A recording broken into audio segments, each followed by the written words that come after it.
Good evening, ladies and gentlemen, and welcome back to the GTFusiOn 2021 Team World Championship as brought to you on Gran Turismo Sport. And tonight marks the season finale. Indeed, we are in the final round of the championship, round number 6, here today at the Suzuka Circuit of Japan for what is hyped to be a fantastic finale in what we'll be taking a look at is the third split of all of our drivers participating in that final round. That's right, ladies and gentlemen, we are here bringing you all of the action from Group C over the proceedings tonight, and we have 4 races on our schedule for you. And in the commentary box you have myself, Paul TX141 Walsh, also known as Britain of Spit, depending on what media you follow me on. Now, in terms of our schedule for tonight, our timings will be as follows, based on what is Greenwich Mean Time. We'll be getting underway with the opening qualifying session at 8:15 the hour, so at 8:15 this evening, so in approximately 8.5 minutes time, based on the clock in the top right corner of your screen, we'll be getting, well, sorry, 6:15, not 8:15, I don't know why I said 8:15. 6:15 this evening, we'll be getting underway with the opening qualifying session, which is 15 minutes in length, and that will determine the grid order for race number 1. Race number 1 will follow immediately after, where in that race we'll be seeing our drivers go charging around the circuit in the first of our sprint races, made up of only 5 laps, and it will all be about race pace and charging around to the finish.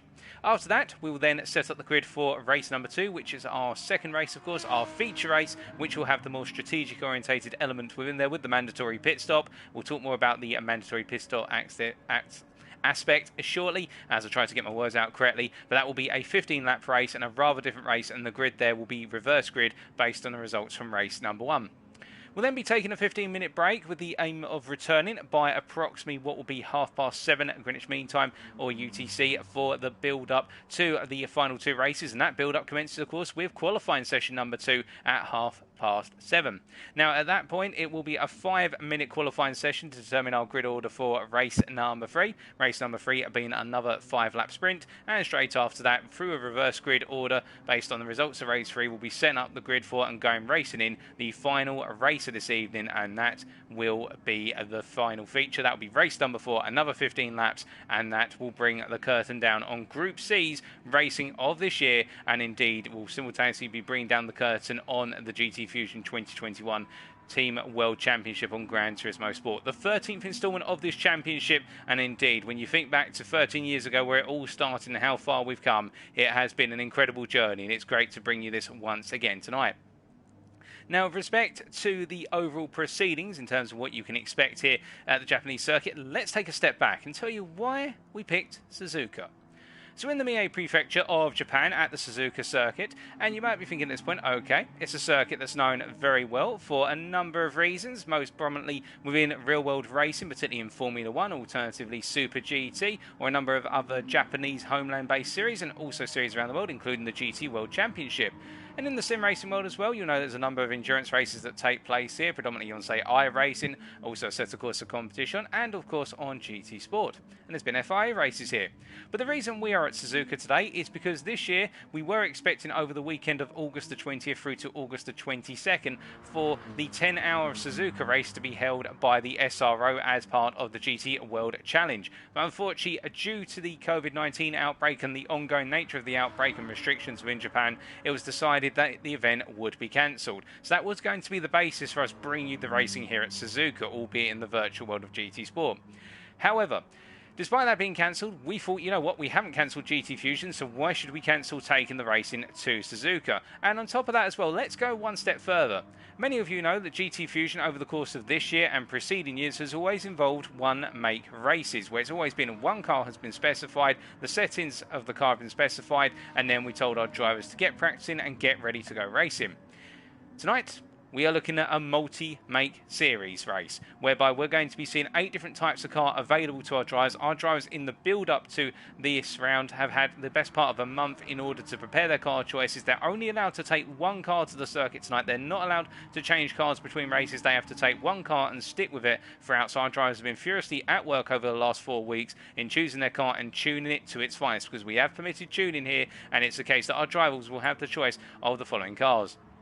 the Aston Martin V12 Vantage, the Audi R8 LMS, the BMW M6 GT3 M-Power, the Ferrari 458 Italia, the Lamborghini Huracan, the McLaren 650S, the Mercedes-Benz AMG SLS 2016 machine, the Porsche 911 RSR 991 from 2017, and those are the cars available, and our drivers have had to pick from these cars and go racing with them as of tonight.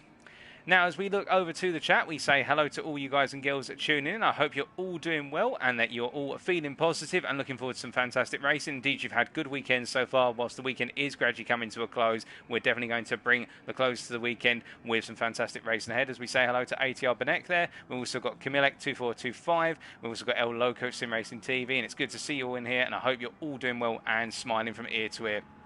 And if you're not, then the racing will definitely bring a smile to you. Now, as we continue to wait for the build-up right now, we've got approximately 3.5 minutes to go. Any other things to talk about whilst we're waiting? Well, in terms of introducing our drivers and doing a tour of the circuit in terms of a lap around the circuit, the 18-corner circuit of Suzuka, we'll be talking a little bit more about our drivers and also giving you that reference lap in the qualifying session, because it's only after we introduce our drivers as they take to the circuit for the first time in anger. So whilst we're waiting, of course, let's tell you a little bit more about the settings behind tonight. So, our drivers, they have 8 machines they can choose from, and we'll be seeing which cars our drivers have chosen once we go out to the circuit for qualifying. But they do have balance of performance on, the balance of performance as dictated for the GT3 class by Polyphony Digital, the makers and designers behind Gran Turismo Sport and PlayStation 4. Tuning is permitted, however, so it is the case that whilst the engine performance is fixed to a certain power output and the weight of the car is fixed based on the balance of performance, our drivers are allowed to tune their cars as much as possible, whether it be with regards to the suspension or alternatively with regards to the aerodynamics, the gearbox, the top target speed, etc. They can make tweaks to all of those aspects of the car as long as it's within the balance of performance. On top of that as well, as we take a look at the other settings here, damage is on heavy, so if our drivers have a major incident where they pick up damage, they will need to come into the pits to repair that damage. And as to the tyres available, it is a case that in the qualifying session and also the sprint races, only the racing hard tyre is available to our drivers. They must use the racing hard tyre. Meanwhile, in the feature races, so in races 2 and 4, we have both the racing hard and the racing medium compound available, and our drivers must use both tyres over the course of the races. However, they must start the race on the racing hard. That has been stipulated. Everybody is to start on the same compound and then switch to the medium at some point in the race. And as we saw from spectating and commentating on Group F last night, the 6th split, which delivered some fantastic racing, particularly in the feature races, we saw some fantastic battles where slower drivers really held up the pack and there was that need to try and fight way through for the faster drivers. We saw just how important that strategic call was in terms of trying to undercut on the racing medium, but if you go too early, then problems will occur. As we're just seeing a test race being made right now, and this is to ensure that everybody can get off the line. So we are just going to spectate this test race, but we're not going to focus on it too much here, just because this is not important to tonight's proceedings. It's just to make sure that everybody is able to pull out of their pit box. And we can see here we do have one driver already. That is WSR Supremo 17, who is having difficulty getting out of the pits. That is very unfortunate, as I believe everybody will now be parking up, and we just switch our keyboard on in preparation for going racing here as we bring up all the information as well. And we will now back out, as I believe Supremo has had some technical difficulties there. He's got the pit bug, and in fact we've got a couple of drivers with that issue, but that was just done there to make sure that everything is working and we can resolve those technical issues. So, minus the fact that we've got the racing hard and the racing medium, both must be used in the feature race. We talk a little bit about our tyre wear. We have a multiplier of times 12 and a fuel depletion multiplier of times 4. And the tyre wear and the fuel depletion will only apply in the races. They will not apply in qualifying. Our cars will be modelled with minimum fuel in qualifying and no tyre wear to them. So it means our drivers can go full attack over the qualifying sessions. But beyond that, all of our starts will be grid starts for full start check as per the standard procedure in GTFusiOn. Well, typically the standard procedure, although we have seen some rolling starts this year, such as the rolling start, the manual double file rolling start, which we saw back at what was Spa-Francorchamps. But now, as we're getting the countdown, we will be doing another test very shortly to see if the pit bug is resolved a second time here, as we are seeing all of our drivers come back in, and then I think we'll be getting underway with proceedings very shortly. As whilst we're waiting once again, let's just introduce we'll introduce our drivers very shortly, but let's take another look at the chat here, and we can see Speckler here cheering on teams HRT and SRC, and we can see Benek there confirming he's supporting KRT and ATR. Do let me know who you're cheering on today, of course, ladies and gentlemen. Do not be shy, and also do not be shy to say hi. Let me know how you're doing, how excited you are, as we're just waiting for everybody to ready up and go for a second test qualifying session right now. And here we go. It's just going to see if people are able to get out of the pit box and get out of the pits. They do not experience the pit bug, which can plague GT Sport, which is very unfortunate, but we're hoping that will be removed as of Gran Turismo 7. Now, the future of GT Fusion, we are heading to Gran Turismo 7 next year, so this is also the big send-off, if you will, for GT Sport from the GT Fusion team, as we see Zabi here make his way out of the pit lane. Indeed, I think everybody this time able to make it out. We've got, yes, we have indeed, we've got ATR Zigchikao making his way out. Indeed, fantastic news. Everybody was able to make it out of the pits this time, so as a result, we have got the green light. We will be going. Oh, no, we have got one driver having a bit of difficulty. That is TX3's Grigori, who's just gone and left the lobby. He'll be returning shortly, but everybody else able to make it out of the pit lane, which is fantastic news. So once we've had the fix of the TX3 driver, we should be good to go. As we just back out here, I think we are getting the question of whether a new lobby is going to be formed. Let's just wait and see what happens here. It'll be PRT Mateo who makes the new lobby, as we see Zabi there and saying it might be worth switching over to a new host. So give us a brief moment, folks. We have got some technical issues. We may be behind schedule now by roughly 5 to 10 minutes. We are running behind slightly already, but as soon as we can figure out when the technical issues will be resolved, we'll give you an update on when our schedule will be back on track. But Matteo is going to make the new lobby, so we are now just going to hop out of this one and get ready for the lobby as made by Matteo.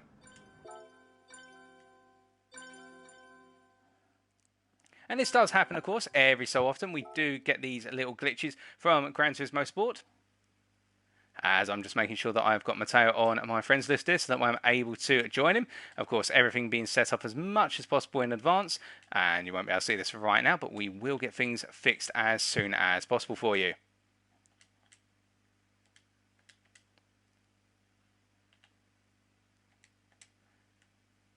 Indeed, we do have Matteo on our friends list here. As we look to the lobby being set up, it should be available soon. We just need to wait a brief moment.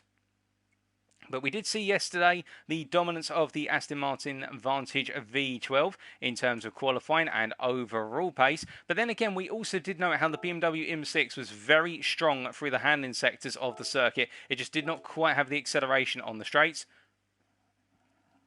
So I wonder whether we will be seeing a grid dominated by Aston Martins, or whether we will see the appearance of, say, some BMWs or some alternative cars here. As we say hello to ATR Dachu in the chat as well. And Dachu, of course, being a fantastic driver who we had the pleasure of watching race earlier this year and drove absolutely fantastically in the races we got to spectate him in.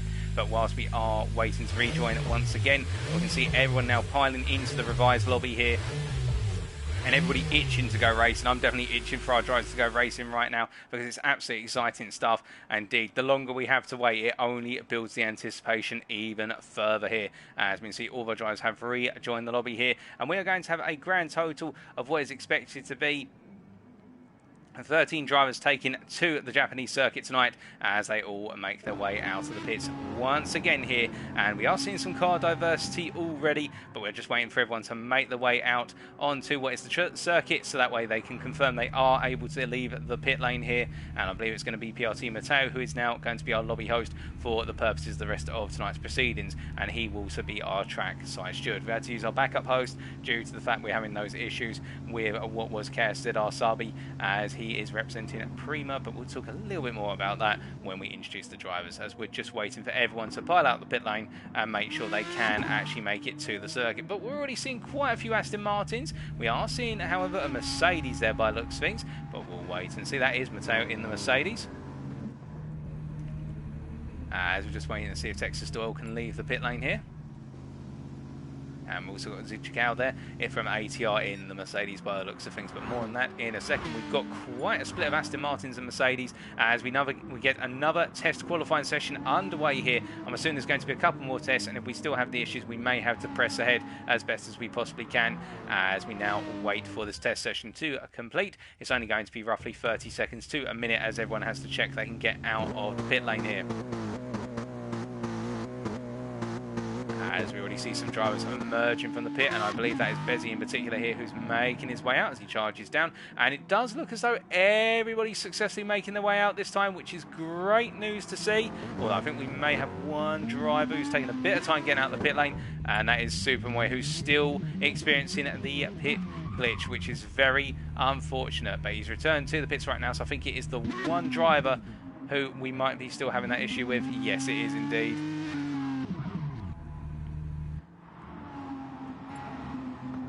And now, as everybody is being asked to leave the qualifying session here, Supermoy will rejoin us very shortly.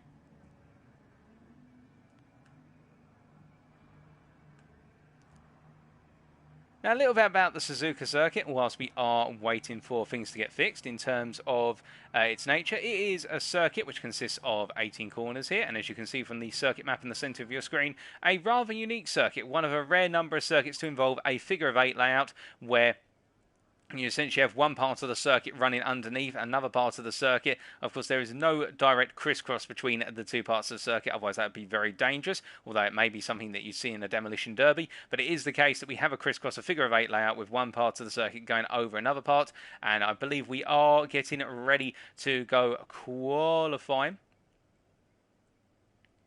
We're just waiting to see what's happening here. Our two lobby hosts are just discussing what the arrangement is going to be. But this is a circuit which tests every aspect of a particular car, whether it be its handling aspects in sectors 1 and 2. Sector 1 being known for the very tricky turn 1, turn 2 complex, known as turn 1 as an entirety. And we also see the medium to low speed handling through what is the opening sector with the S's, so turns 3 through to 6. And then we, of course, have the run into the Degners, into Degner 1 and Degner 2 in Sector 2, which is all about that ability to retard the car under braking as effectively as possible and also do a degree of trail braking. Then we have the low-speed hairpin that starts off Sector 3, but Sectors 3 and 4 move more towards a power section of the circuit, as we are now about to get qualifying underway, and we are going to be kicking off the proceedings for tonight. And I believe we're going to try and proceed despite the technical issues here, as we're about to get that countdown for the opening qualifying session. We are just waiting for it to come at this point, as we see all of our drivers taken to the circuit once again here, itching and raring to go, and indeed already down in the paddock, everybody. And we get the official start confirmation there from PRT Matteo. There it is, ladies and gentlemen, the countdown to qualifying 1. 15 minutes. Who's going to be on pole? Let's find out.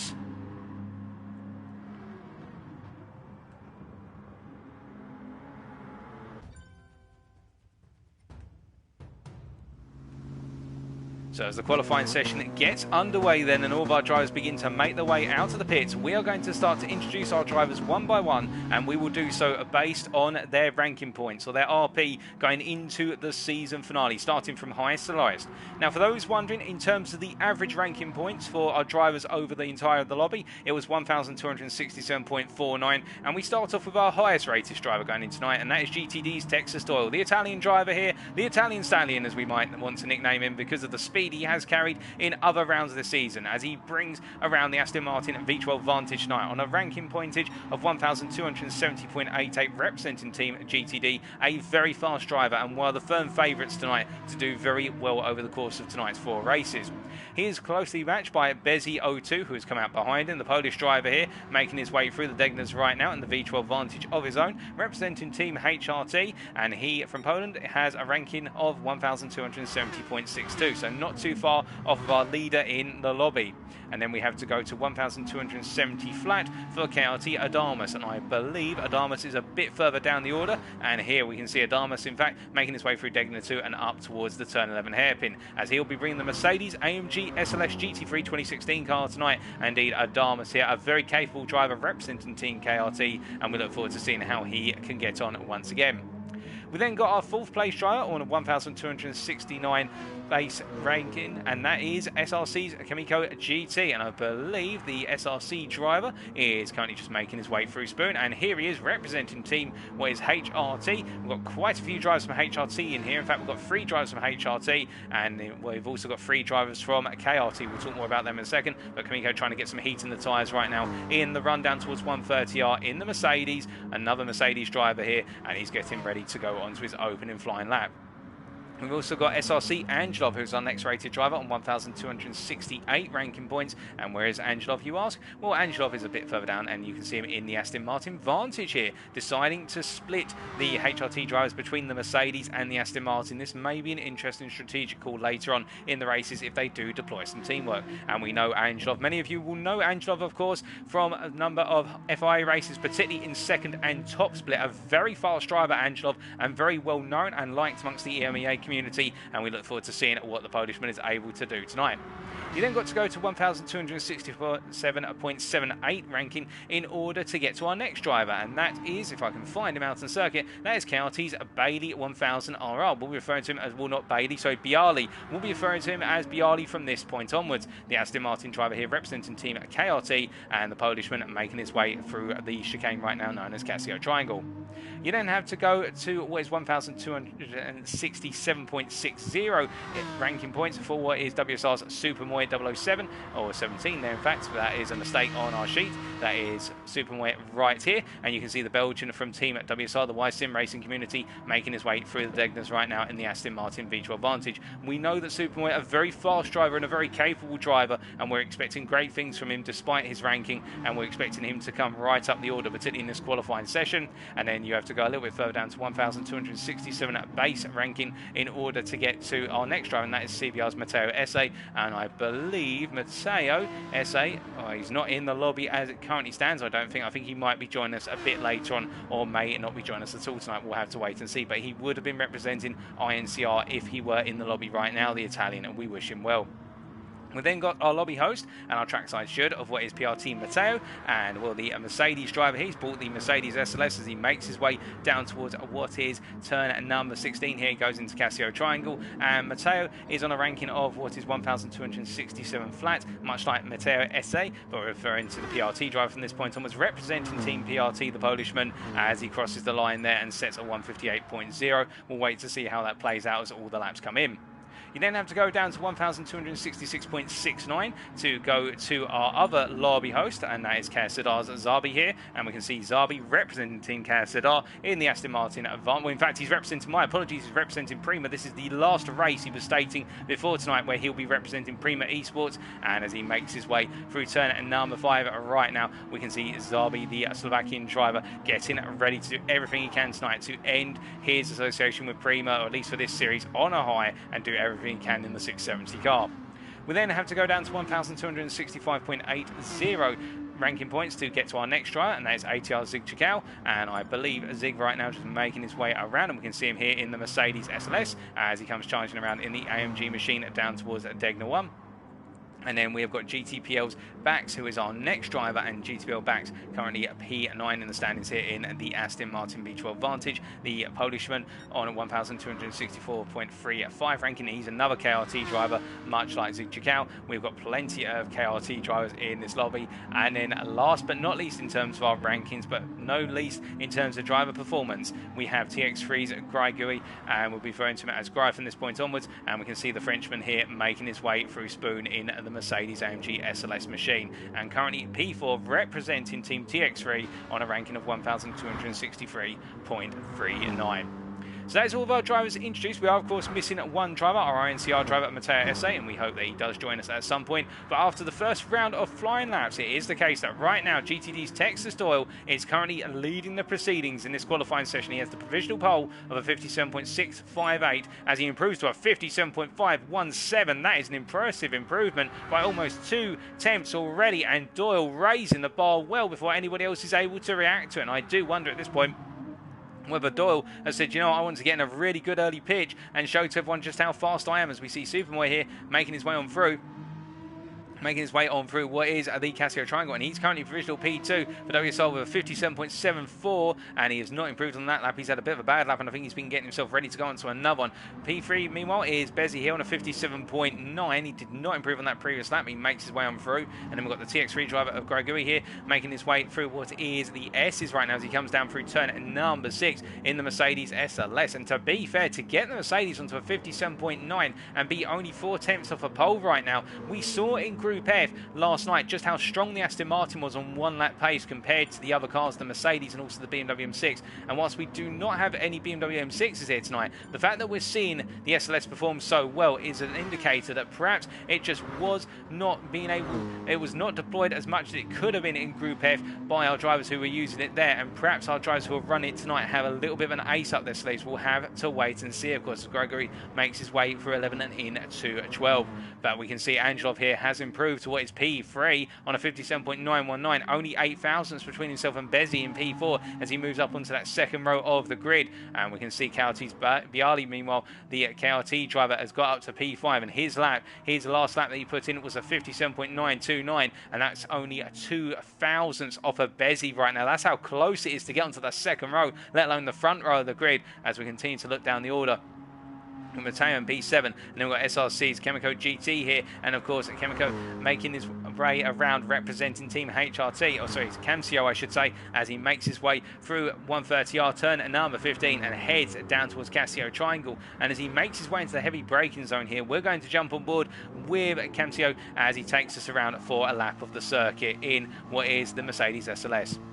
So coming out of the final corner then to complete his current lap and go on to another one as he improves to a 57.8, putting in provisional P3, and he drops immediately to P4 with what is Chicao improving. He comes charging down towards turn 1. A trail braking zone here, using that 50 board as a marker and trailing down to 5th gear, and as he straight lines into turn 2 under braking, he comes all the way down to 3rd gear before attacking the apex and rotating the car through. Now charging up through the S's here, a left into right sequence of corners which test the overall rolling capabilities of the car nicely through turns 3 and 4, up the hill into 5 right now in 3rd gear, and now dropping down into turn number 6, just lifting and gradually dabbing the brake to keep it nice and tight to the apex before moving over to the right hand side and almost going onto the grass there through turn number 7, a nice end to sector 1. Coming around now through the long left-hander down towards Degner 1 of turn 8. He'll be looking for that brake mark on the left-hand side, that 50-metre board. Dabbing the brake quickly and snap shifting down to 4th gear before heavy braking into Degner 2 down to 2nd gear and attacking that apex as aggressively as the car will allow as he ends sector 2 and now goes charging on to sector 3. Through the right-hand kink of turn 10 before heavy braking into turn 11. The hairpin, the slowest corner on the circuit here, all the way down to 1st gear and looking to launch the car as early as possible out of the corner to go on the charge through 12 and down towards spoon curve of 13 and 14. Flat out through turn number 12, holding the car to the right, no further really than the centre of the road, although he's drifted out a little bit wide there. And as he makes his way up towards spoon, you see braking at that 50-metre board, trail braking in, coming down to 3rd gear, and then getting ready to attack the brakes once again through what is turn at number 14. Really aggressive on the throttle usage through spoon, and now coming all the way down towards 130R. A long curve here, but it's a flat out curve as he makes his way down what is effectively a straight towards 130R, coming to the end of sector 3 and now into the long left-hander. The fastest corner on the circuit as he makes his way on through in 6th gear, 153 mile an hour flat through there, and now heavy braking into Casio Triangle. The chicane, which ends the lap, braking at the 100-metre ball, coming all the way down to 1st gear, attacking the apexes of each corner as much as he possibly can, and drifting a little bit wide there, and a bit of power oversteer mean that he lost the rear of the car, but still that is a lap demonstrator. He goes a bit wide out of turn 18 to complete the lap. He does not improve, but Camcio there giving us a reference lap and an idea of just what it means to drive these GT3 machines around Suzuka. Now, meanwhile, whilst this was going on, we can see Texas Door has yet to improve even further from that 57.5 marker that he laid down earlier on in this qualifying session, and he is improving in sector 1 right now. He's 26 thousandths faster than his previous best as he makes his way around through what is into sector 2 through turn 7 and up into the first of the Degners at turn 8. We can see that Bezzi here has improved to a 57.694, which puts him P2 by only half a tenth over Supremo, as we can see. Meanwhile, the WSR driver making his way right now through turn number 5 and up into 6. As he comes through turn 6 here and rolls down into 7, it is the case that right now the WSR driver is improving. He's improving right now by 1.5 tenths in sector 1 alone. Can he find a way to close the door and close the case on that front row, or will it be the case that Bezzi goes too far and is a bit too fast for him? We'll have to wait and see as Primo really cuts the apex out of Degner 1 and then makes his way through Degner 2, really attacking those corners with absolute aplomb. As we see, he's lost time in sector 2. He's lost half a tenth. As meanwhile, looking further down the order here, we can see that the Mercedes driver of of TX3's Gregory is improving still at 57.753. He's showing his life in the old German workhorse yet as he makes his way through at turn 14. Nicely done through Spoon. He's got Zarbi behind who's trying to get a bit of a distant toe off of him. Is a Slovakian driver, and I think he is in that slipstream zone of 3/4 a second and closing as they make their way down towards 130R. We're just going to stay with the Mercedes driver here as he comes towards the ends of his lap. You see, he is improving right now. He's half a tenth up on his previous best, which is small, but it would be enough to get him a bit closer towards the front row of the grid. Let's wait and see how he does through Casio Triangle here. Kill exit very nicely over the apexes, really cuts the apex to turn 17, which you are permitted to do in GT Sport. Of course, the track limits being very liberal here at Suzuka through the chicane, and he doesn't quite improve in the end, and neither does Zarbi behind him, and that shows you just how pinpoint every part of the lap needs to be able to improve, as we still do have 3 minutes of this qualifying session remaining right now, and all of our drivers are continuing to try and find that lap time around on the circuit. And as they do so here, of course, the more and more laps they put in, it's going to be very tricky towards the end with regards to the fact that everyone will be looking for that perfect lap, and they're running out of time. As we see, Supremo improves to a 57.588, and that puts him now only 700ths of a Texas Doyle, and the battle for the front row continues right now with the fact that Bezzy now has to respond. He is a 10th down at this point on a 57.694, which is no slouch of a lap, it should be pointed out, but it's not enough to get him onto that front row right now. What can he do with this lap and then one more lap remaining? That is the question that remains outstanding.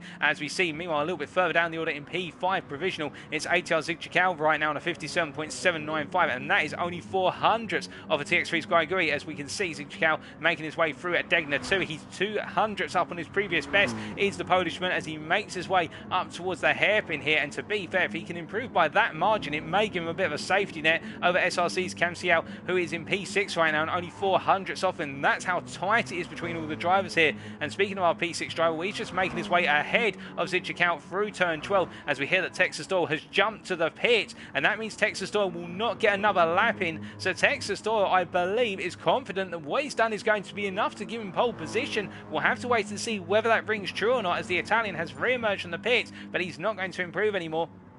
As we see, PRT Matteo has set a 57.9, which moves him to P8 and secures that briefly, but we'll wait to see whether anybody else further down can improve, as Cam Siao right now not improving on this lap as he really attacks through 130R. And we see Zigchikal, meanwhile, making his way down towards Casio here, but getting a very wobbly rear end. That oversteer just coming in when he tries to settle the car down for the braking zone here, and the rear of the car coming loose. As we see TX3's Gregory here in the Mercedes SLS improves to a 57.6, as Cam Siao improves to a 57.8, and Gregory really making that Mercedes work hard and getting it up there onto that second row, as we're hearing that Zigchikal did not improve right now, but Cam Siao did, and is now only 400ths off of Zigchikal, and he's gradually closing the gap. He closed it by 2 thousandths, and that shows you how hard he's having to work right now. As we look further down the order here, and we can see Bialy from KRT not improving at this point in time, and still 9 thousandths off of Matteo, as meanwhile behind Zarbi down in P10 here is a further almost a 10th off of Bialy, and then we've got Adamas down in P11 at this point in time, 1.5 tenths of Zarbi, and really struggling in this qualifying session, as is GTPL's Bax right now as he makes his way on through, and that timer is almost complete as Bax does improve by almost 300ths in sector 1 alone. Wait to see if he improves even further on the remainder of his lap, as the countdown is closing in 3, 2, 1, and now everybody is expected to finish their current lap, and that will set the grid. We'll have to wait and see. Remember, Texas Doyle cannot do another lap. He is on an out lap right now, having left the pit, so that pole time of a 57.517 is the target for everybody to beat at this point. It cannot be improved on by the Italian, as we wait to see what Bax is able to do. As he makes his way through the hairpin here, we stay with our P12 runner for the time being as he comes on around, and really it's do or die here in terms of getting a good qualifying position, as we're hearing drivers are now coming across that line to complete their qualifying. We'll call out if we see any more times coming in, but right now no improvements from anybody who has crossed that timing line so far. We're just waiting for the next drivers to come on through, as meanwhile Bax makes his way here through Spoon Curve through 14 and now goes on the long charge down towards 130R, as he does have a little bit of traffic ahead of him. It looks so Mercedes has got it wrong coming out of Spoon. That's Zigchikal there who's lost out coming out of Spoon and is going quite slowly now. Will he impede? No, he moves off the racing line immediately. He doesn't want to afford any slipstream to his rivals, as we hear that Bezzy has improved to 57.6, but that's not enough to get him onto the front row. And meanwhile Bax was up 1.5 tenths there at the end of sector 3, as we can see the carbon ceramic disc glowing there under braking into Casio Triangle as he makes his way down through 18. Can he improve Bax, or will he still be on the back row? He crosses the line. It's enough to get him P11, but is it enough to stay there, as Adamas will try try to respond, and Adamus, I think, is working on that lap right now as he makes his way through Casio Triangle here. Is it going to be close? I think he's made a mistake somewhere on the lap because he's quite far down at 58. I don't think this is going to be enough from Adamus based on our timing screens. He does not improve, so in the end Adamus will start last of our runners, but all of our drivers have come on through at minus, and we're just trying to find out who's still making their way around as we look through all our drivers here. And I believe it is Angelov, SRC Angelov, coming around there. A little bit of oversteer on the entry into 18. And he does not improve, which means pole position goes to GTD's Texas Store. A brilliant lap, and it's time for race number 1.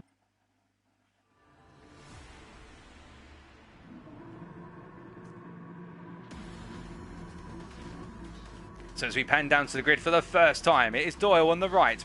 Beside him is WSR's Supremo. Behind them, Bezzi and Grigori. Watch out for that second row, particularly the Mercedes, which will try to get the strong launch as we wait to go racing.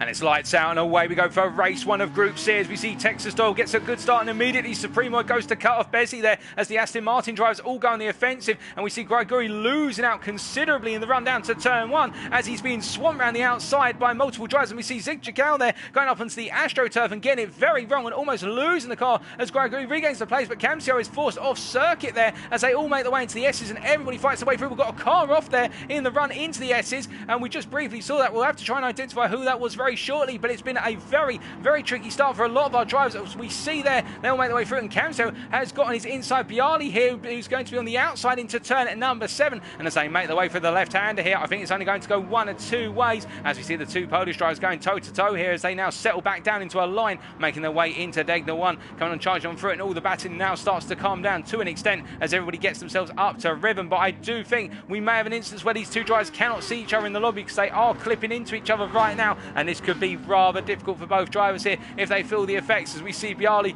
start to do a little bit of Mario Kart here, which I've never seen that in all my years of watching GT Sport, but I tell you, that is a little bit oddball, and I think that might be reported to our lobby host after the race. But we can see, meanwhile, Zabi here in P9, who's got the pressure building on him from GTPL's backs as they make their way through turn 12 and up towards 13, and I think at this point it's not going to be an opportunity for Bax to go on the move on the inside as they come on through 13 and into 14 once again. But meanwhile, up front, Texas Door is already starting to try and make the break as they go charging it down towards 130R for the first time of asking. He still does have Supremo in his slipstream here, and Supremo will try to close up gradually as we see Bezzi looking for a potential move here, but he's not able to find it this time as they come on through 130R and go into the braking zone for Casio Triangle. Now, as they go into the braking zone here, will we see any potential moves from any of our drivers in the top 6? I don't think so. In fact, behind we didn't see any moves cropping up either, as we see Zig Chikal, they're getting very close to the back of Mateo. But after the opening lap, then it is Texas Doyle leading by 4/10 of a second and closing ahead of Supremo in P2, followed by Bezzi in P3, then Grigor in P4. Then we've got Mateo in P5, who's being attacked by Zig Chikal in P6. Zig's going to try and go around the outside here as they make their way into the braking zone for turn 1. Mateo on the inside, Zig Chikal on the outside. Zig Chikal goes for it, but he gets knocked wide. There was a little bit of contact, but I think it was very brave to try and go round the outside into turns 1 and 2. I think that was going to go one of two ways, and unfortunately Zig Chikal's had the worst possible outcome, which is he's been knocked asunder as he now rejoins the racing down in P11. Looking further down the order, then that promotes Bialy up to P6, Camcio in P7, followed by Zabi in P8, who's got Bax behind him in P9, then Adamas P10, Zig Chikal in P11 as we saw only moments ago, and then last but not least is Angelov, who had that incident on the opening lap. Let's take a look back at what happened to SRC Angelov. So as they're making their way into turn 1, we're going to see Angelov here finds himself in a rather safe position going through 2, but then there's contact with what was, I believe, that was Zig Chikal as the three of them went wide, and Angelov went onto the grass, got hooked, and that's what saw Angelov go off into the gravel on entry into turn 3, as it was a case they went 3 wide out of 2, and it was a case of only going into 1 car, 3 cars going into 1, going into turn 3, and well, Angelov was the victim there of 3 cars trying to all squeeze together, as we see Texas Store holding to the lead for the time being. He still continues to try and open up that gap versus Bezzi here, as we can see the drivers making their way through Spoon Curve once again. Meanwhile, further down as they just gradually space out a little, but we can see it's the case that Zabi right now holding firm. He's trying to catch up to Camcio at this point, who is only the best part of 6/10 up the road and is affording him some slipstream down towards 130R. Now, as they make their way down the straight at this point, you do have to wonder whether Adamas here down in P10 will feel that he's got a little bit more pace versus his teammate ahead of him as they make the way down towards the braking zone for turn number 16. Once again here with the SLS drivers seemingly just being tucked in very close behind backs, or whether they're going to just wait and see how this plays out. But it does look as though Adama's getting quite close to the back of backs at this point, and I wonder if he will try and force the contention to go up into P9 shortly as they go rip-roaring down the straight once again. Meanwhile, up front, I can tell you that Doyle, oh goodness me, I think Bezzy's made the move here. Whilst we've been looking further down the order, Bezzy's got himself up into P2. We'll take a look back at that shortly, but Supremo there losing the position, and we can see Grigori in P4 right now as they make their way through turns 3 and 4 once again. And I think for the Belgian driver at this point, it's one of those situations where he's just simply trying to settle himself back in after losing the spot. Let's take a look back at what happened.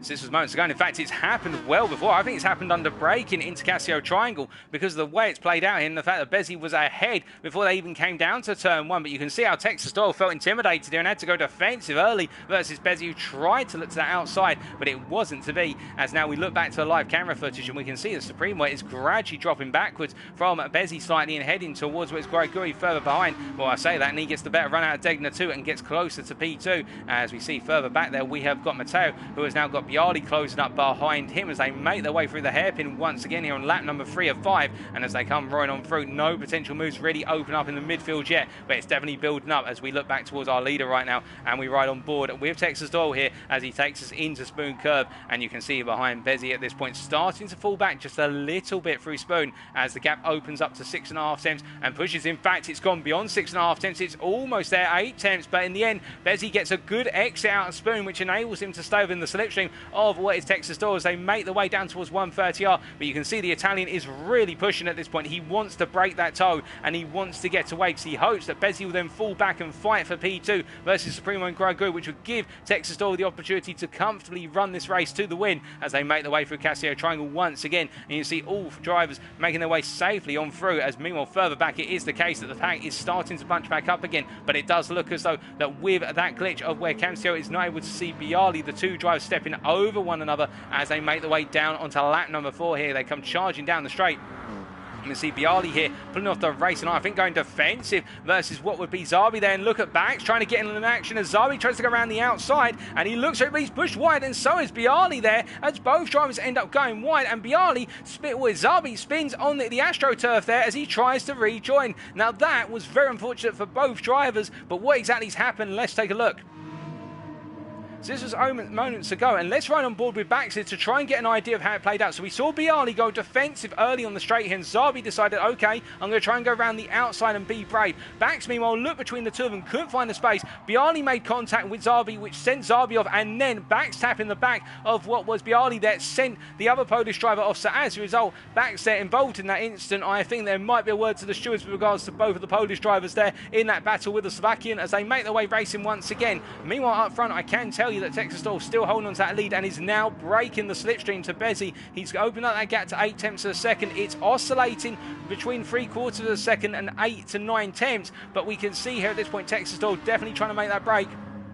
And if he can pull it off at this point, Bezzy is going to find himself in a very vulnerable position as he makes his way through turn 13 down to 14. As it looks like Supremo now will try to capitalise on this situation. And you can see it definitely on the timing there. Bezzy has not got the slipstream anymore, Texas Doyle. And this is where Supremo will now start to come on strong as we ride on board here with the Polishman as he charges down towards 130R. And now he's got to do this all based on the engine power of his own car. He hasn't got the toe to benefit him, but you can see Supremo already closing up here as they make their way through 130R through turn 15 and now into the braking zone for Casio Triangle. Supremo quite far back at this point and just waiting, I think, as he gets very close there under braking through Casio Triangle. And now as they go on to the final lap here, we can see in the rear view picture we've got the Mercedes of Grigori from TX3 just observing, I think, and hoping he can bring home a P4. And whether the drivers in front of him take one another out, he may be on course for a podium here, but I don't think he's going to push this one too hard. But I can tell you who's pushing up right now. It's Supremo as he goes to the outside here versus Bezzy as they go into turn 1. But the Belgians are aware of the fact going outside to inside is the way to do it, not go all the way round. But he can't find it as Bezzy parks it on the apex there of 1 and make sure that Supremo cannot come in to the inside for turn 2 as they make their way through the S's now for the last time in this race. And as they come roaring on through, you can see how the Polishman really having to work that car to park it on the apex, and he's losing time to Texas Doyle, but Doyle's going to run away with this regardless, and that's a matter of survival for P2 as we see Bezzy continuing to hold position firm in the HRT car as he makes his way through turn 7 and now heading down towards 8. as he comes charging on through at this point, though, and as he continues to build up the throttle down towards Degner 1, I think it's the case that Supremo's got to wait as they are dropping Grigui behind, who's now a second back in the Mercedes. And I think at this point he's just going to play casual observer and wait for them to make mistakes or knock one another about as they make their way up into the hairpin for the last time. And as they come into the braking zone here, Supremo not looking for that opportunity. He's not going to try going late on the brakes here, but he does get a very strong exit out the hairpin. And this is going to mean that Bezzy's going to be vulnerable in the run to 13 as they make their way through 12 and head up towards Spoon. And as they come through the corners right now and head up towards Spoon Curve, you can see Supremo all over the back of the Polishman as they go into the heavy braking zone here. And as they trail brake through, he's not going to go for the move at this point, but he's going to get himself so close here. He's within 2 tenths of the back of Bezzy as they make their way out to 14. And now they go charging down towards 139. Surely Bezzy's going to go defensive early onto that inside. He has indeed. He's gone to the left-hand side here. And as they make their way down towards the left-hand, you can see how Bezzy's trying to widen the car as much as possible for Supremo into the outside of the circuit to go defensive. They come on through here and both drivers make it safely as Supremo now looks to the outside here under braking, but as they come on through, Bezzy proves to be too defensive here for Supremo, but Supremo is going to squeeze on through, but he can't find it. But one driver who could find the win was Texas Oil, and the GTD driver will take the win ahead of Bezzy and Supremo, and then Grigui in P4, Camcio in P5 in the end when all is said and done, Bax in P6, Adama's P7, Zigchikau in P8, and then we've got PRT Mateo who's holding off Angelov there as Angelov gets it a little bit sideways on the exit of 18, Mateo P8, P9, Angelov P10, and then in P11 we've got Zabi here, who after that moment down at turns 1 and 2, I think will be flaming about that one, and then we've got Bialy last but not least. Congratulations to all of our drivers, but a special congratulations to our race winner, Texas Oil from Italy.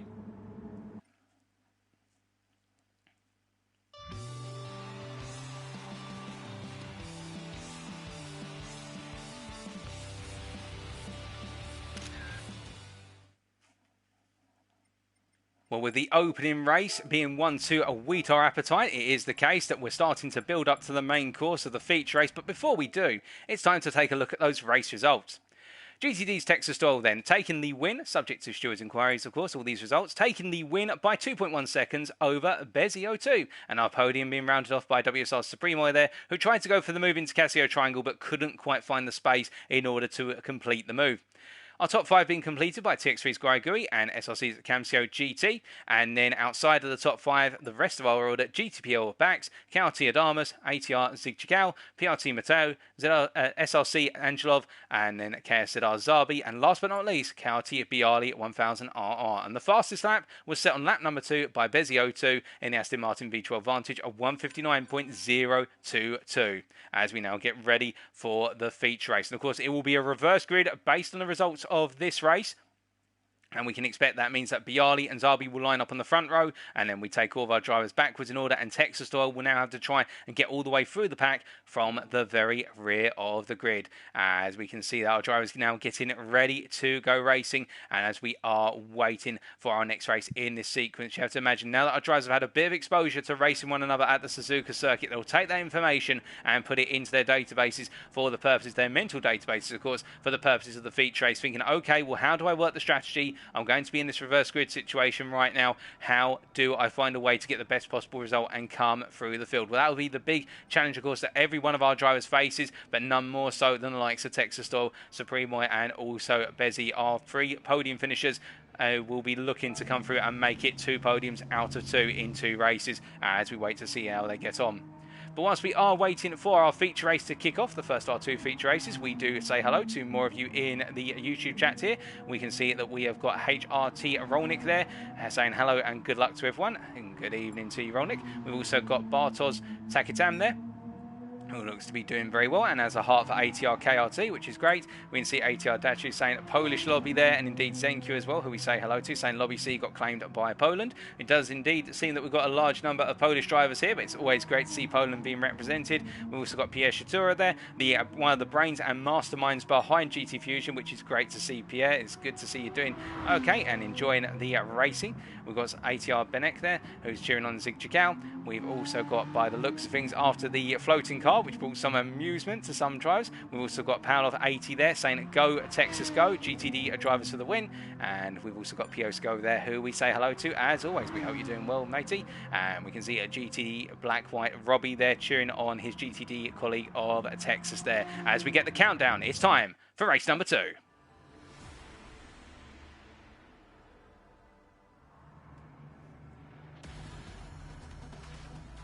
So as we pan down to the grid for the second time of asking them, with this reverse grid and the feature race, on pole it's Bialy, and alongside him Zabi from KSZR, behind them Angelov and Matteo. But watch out for our back three, who'll be trying to come charging through the order. In fact, our back four, let's not count out TX3's Guigui.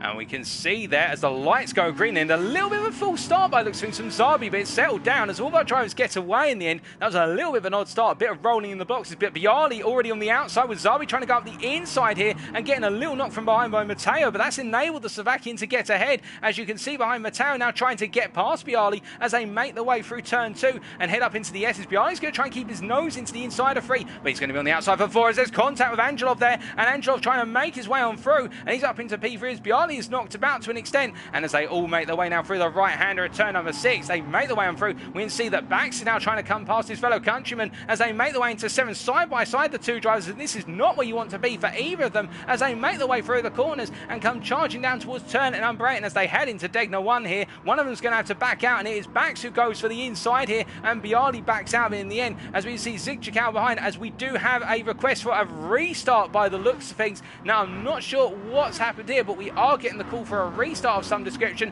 Where our drivers are going to adhere to that, we'll have to wait and see as they all continue to go racing here. But Camcio makes his way through turn number 11 right now, makes the move on Zigchikau, and I think as they come on through, we do have a situation right now where a number of drivers cannot see what looks to be our P9 driver Adamas there, where it looks like Guigui cannot see Adamas as they make their way through turn 12 and up towards 13. I don't think we're getting a restart then by the looks of things. I think we're carrying on racing as Guigui is now in P8 here, and he's made some gains already, albeit limited ones, as he now makes his way down towards 130R. But behind them we can see that all the way at the back of the field we do have Supremo here in P12. Now has Supremo got damage on the car? He's got damage on both the front and the rear of the car. Now where has that come from? We'll have to try and figure that out shortly as all our drivers make their way towards 130R.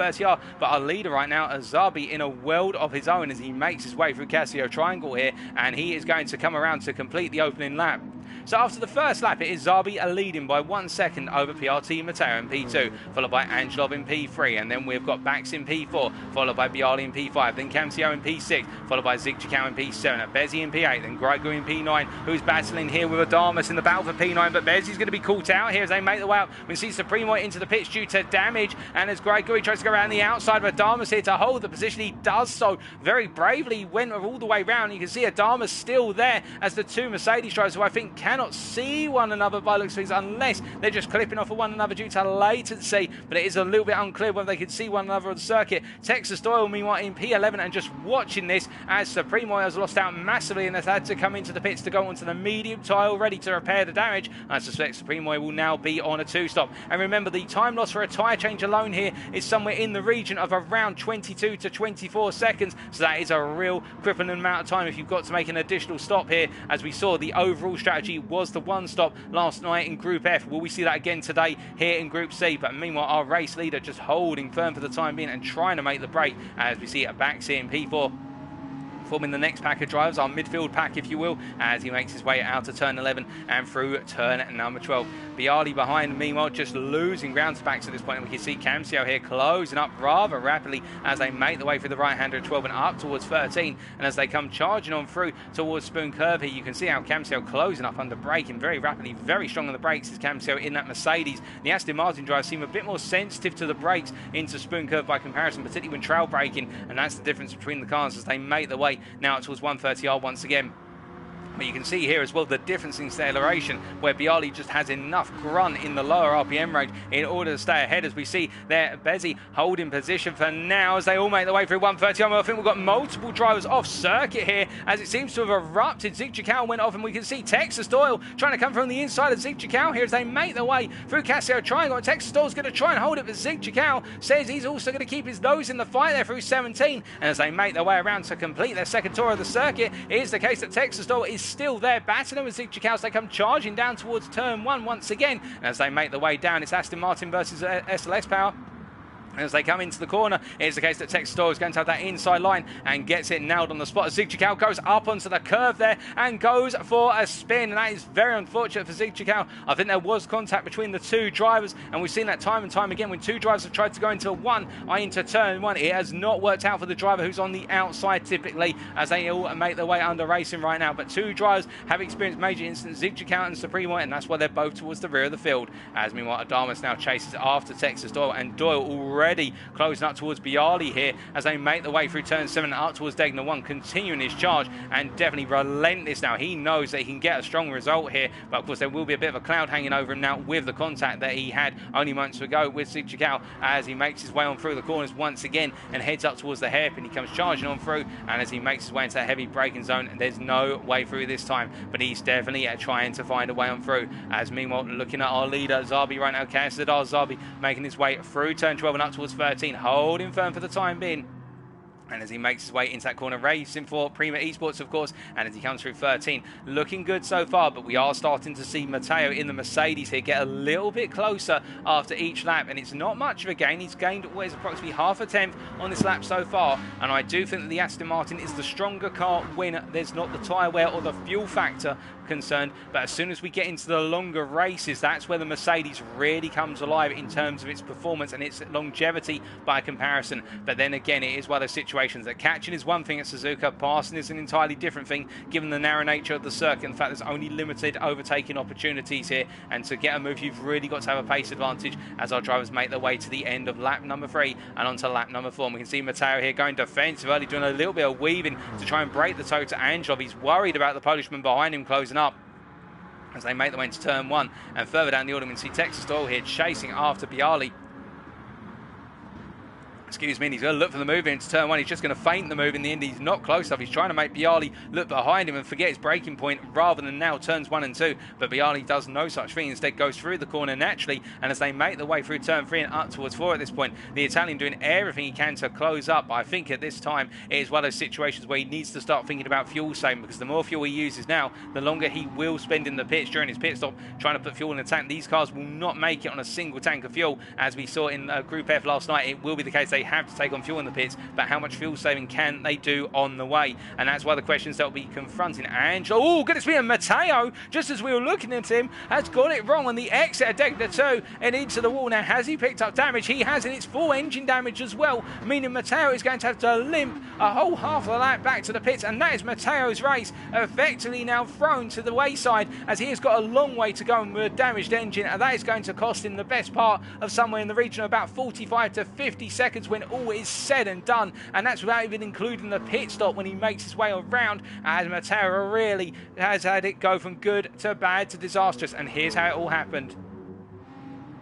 So riding on board here with Matteo, he was making his way only moments ago through what was a Degner 1. And you'll see here as he came through Degner 1, very nicely collected, into Degner 2 he comes, and as he made his way through the corner here, just gets thrown a little bit wide from the apex curb, and that puts him up onto the outside curb on the exit of Degner 2, and the rear left tyre, as he tried to get the power down, just did not have the grip available, and as he deployed the power, the car went into the wall, and that is very unfortunate for Matteo, who now resumes racing with that wounded car, of course, and is already dropping down the order like a stone as he makes his way through what is 130R here. That is going to cost him in grand total somewhere in the region, in fact, about revising my estimate to about 35 to 40 seconds, as he's now got Zigchikau behind him, and in the wounded car, of course, Zigchikau will not be aware that Matteo's got a wounded car, or completely wounded, but now as Matteo dives into the pits, Zigchikau will take inspiration from that.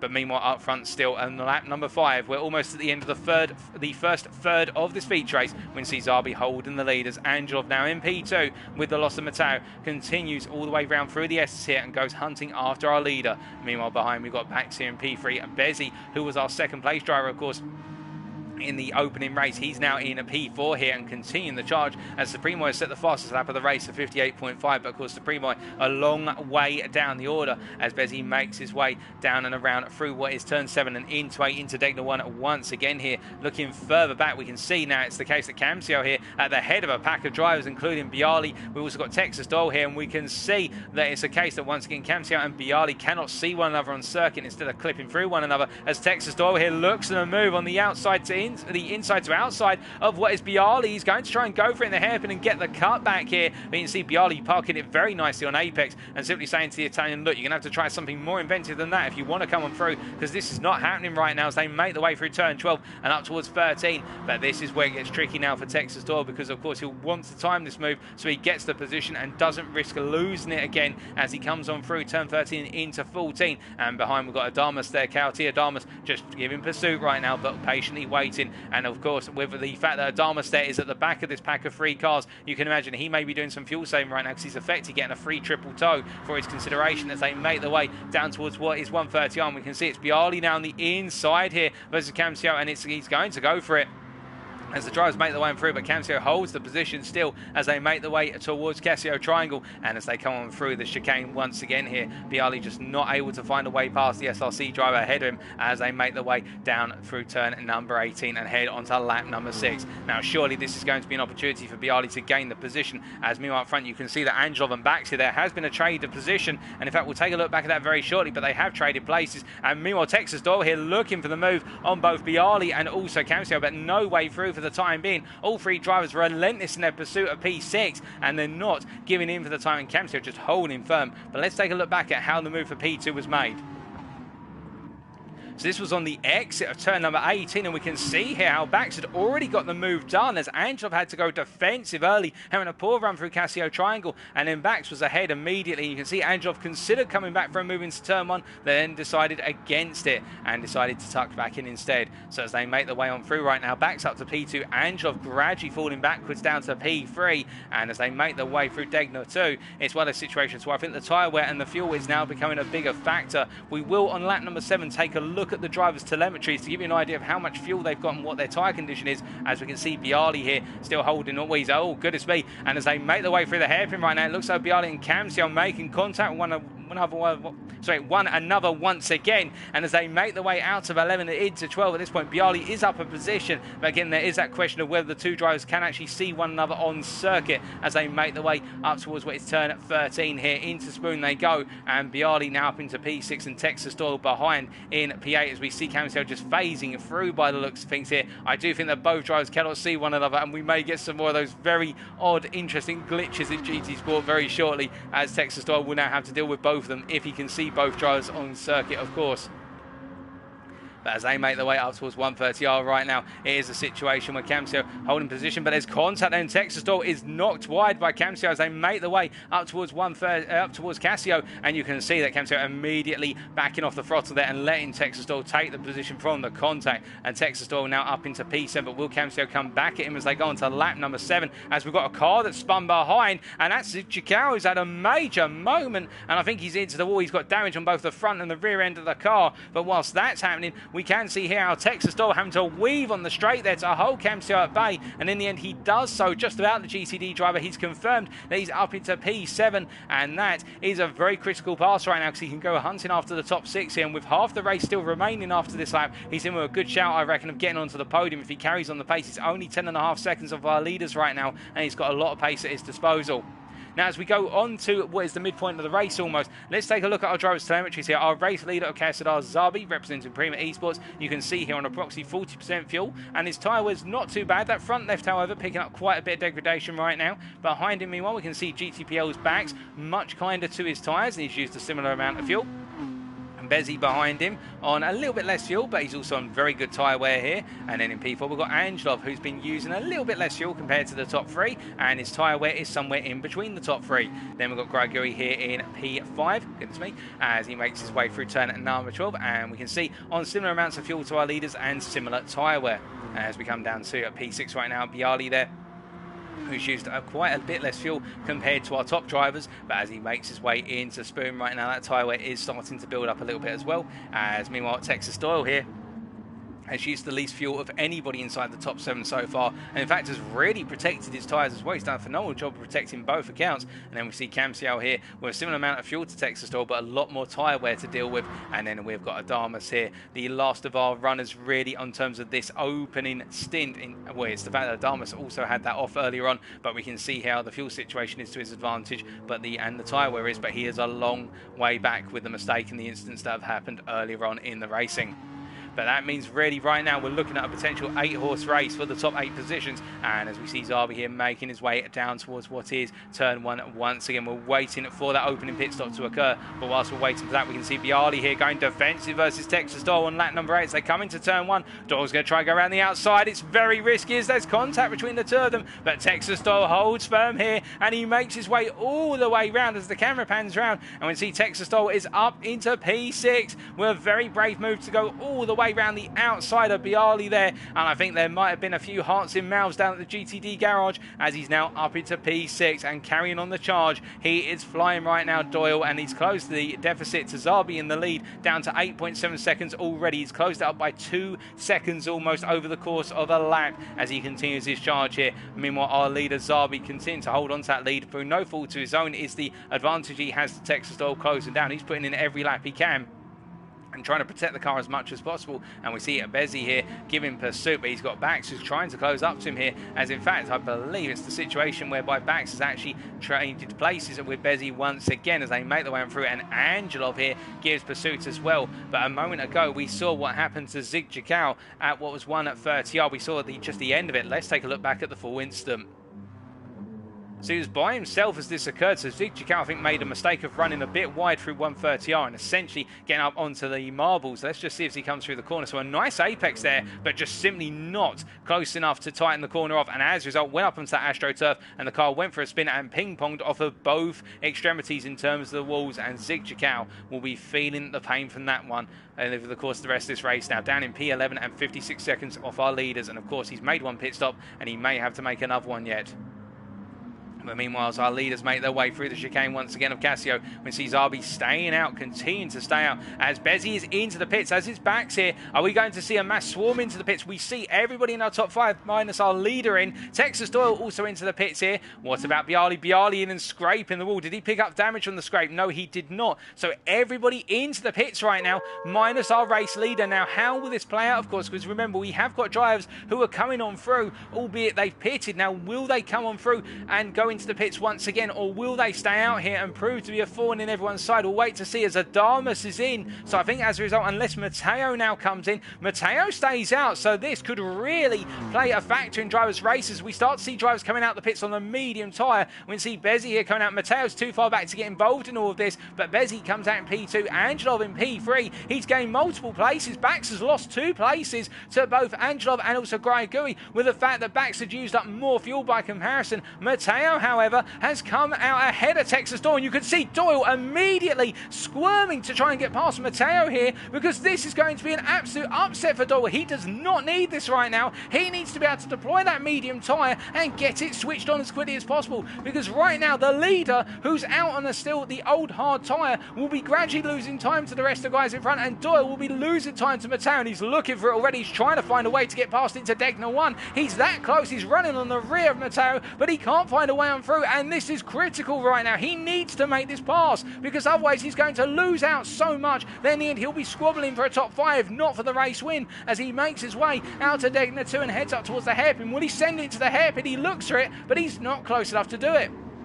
And this is a disaster, because Camcio and Bialy are closed up behind, and at this point he could be forced backwards into a battle for what is effectively P6 to P9 rather than being in the top 5, and that's not what he would have wanted in the build-up to coming out of the pits, as right now it's all going wrong for Doyle as he makes his way through 13. He's got to urgently find a way past Matteo. Meanwhile, I can tell you at the head of the pack that pitted, Bezzi right now, Zabi's into the pits with what was an advantage of approximately 26.5 seconds. I think Zabi is going to be coming out amongst these drivers. He will not jump back out ahead of them. We can see Angelov there getting the pressure, Grigui behind.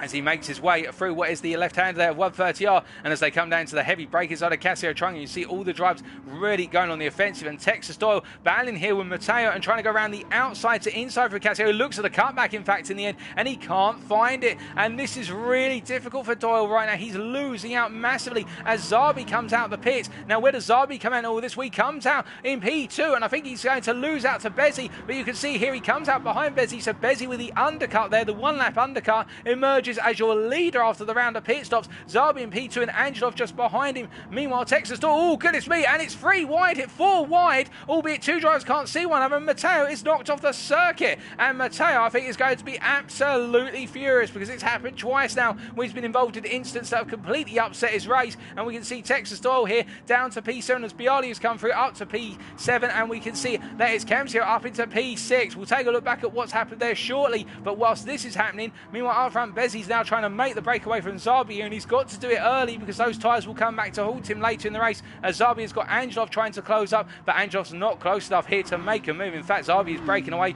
and going hunting down Bezzi right now, and I think the Prima Esports representative here of Zabi would be very happy to go on that charge and bring down Bezzi at the final hurdle within the last couple of laps, is where his advantage will really come to light.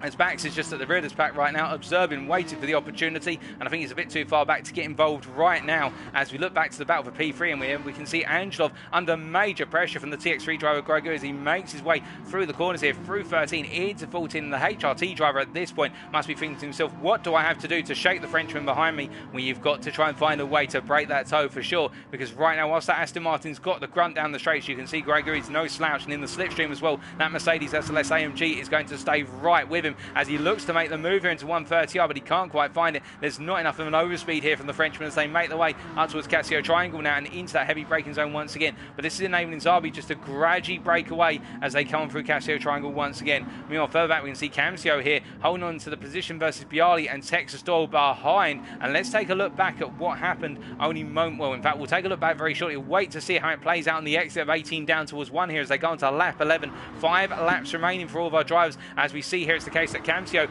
goes defensive and Bax has just retired. We're hearing there's technical issues with Bax's car. We have lost GTBL Bax, and as a result, Bialy and Camsio go down to the corner here, side by side into turn 2. It is the case that I think with these two drivers clipping off of one another right now, we'll have to wait and see how they all play out as they come through the S's.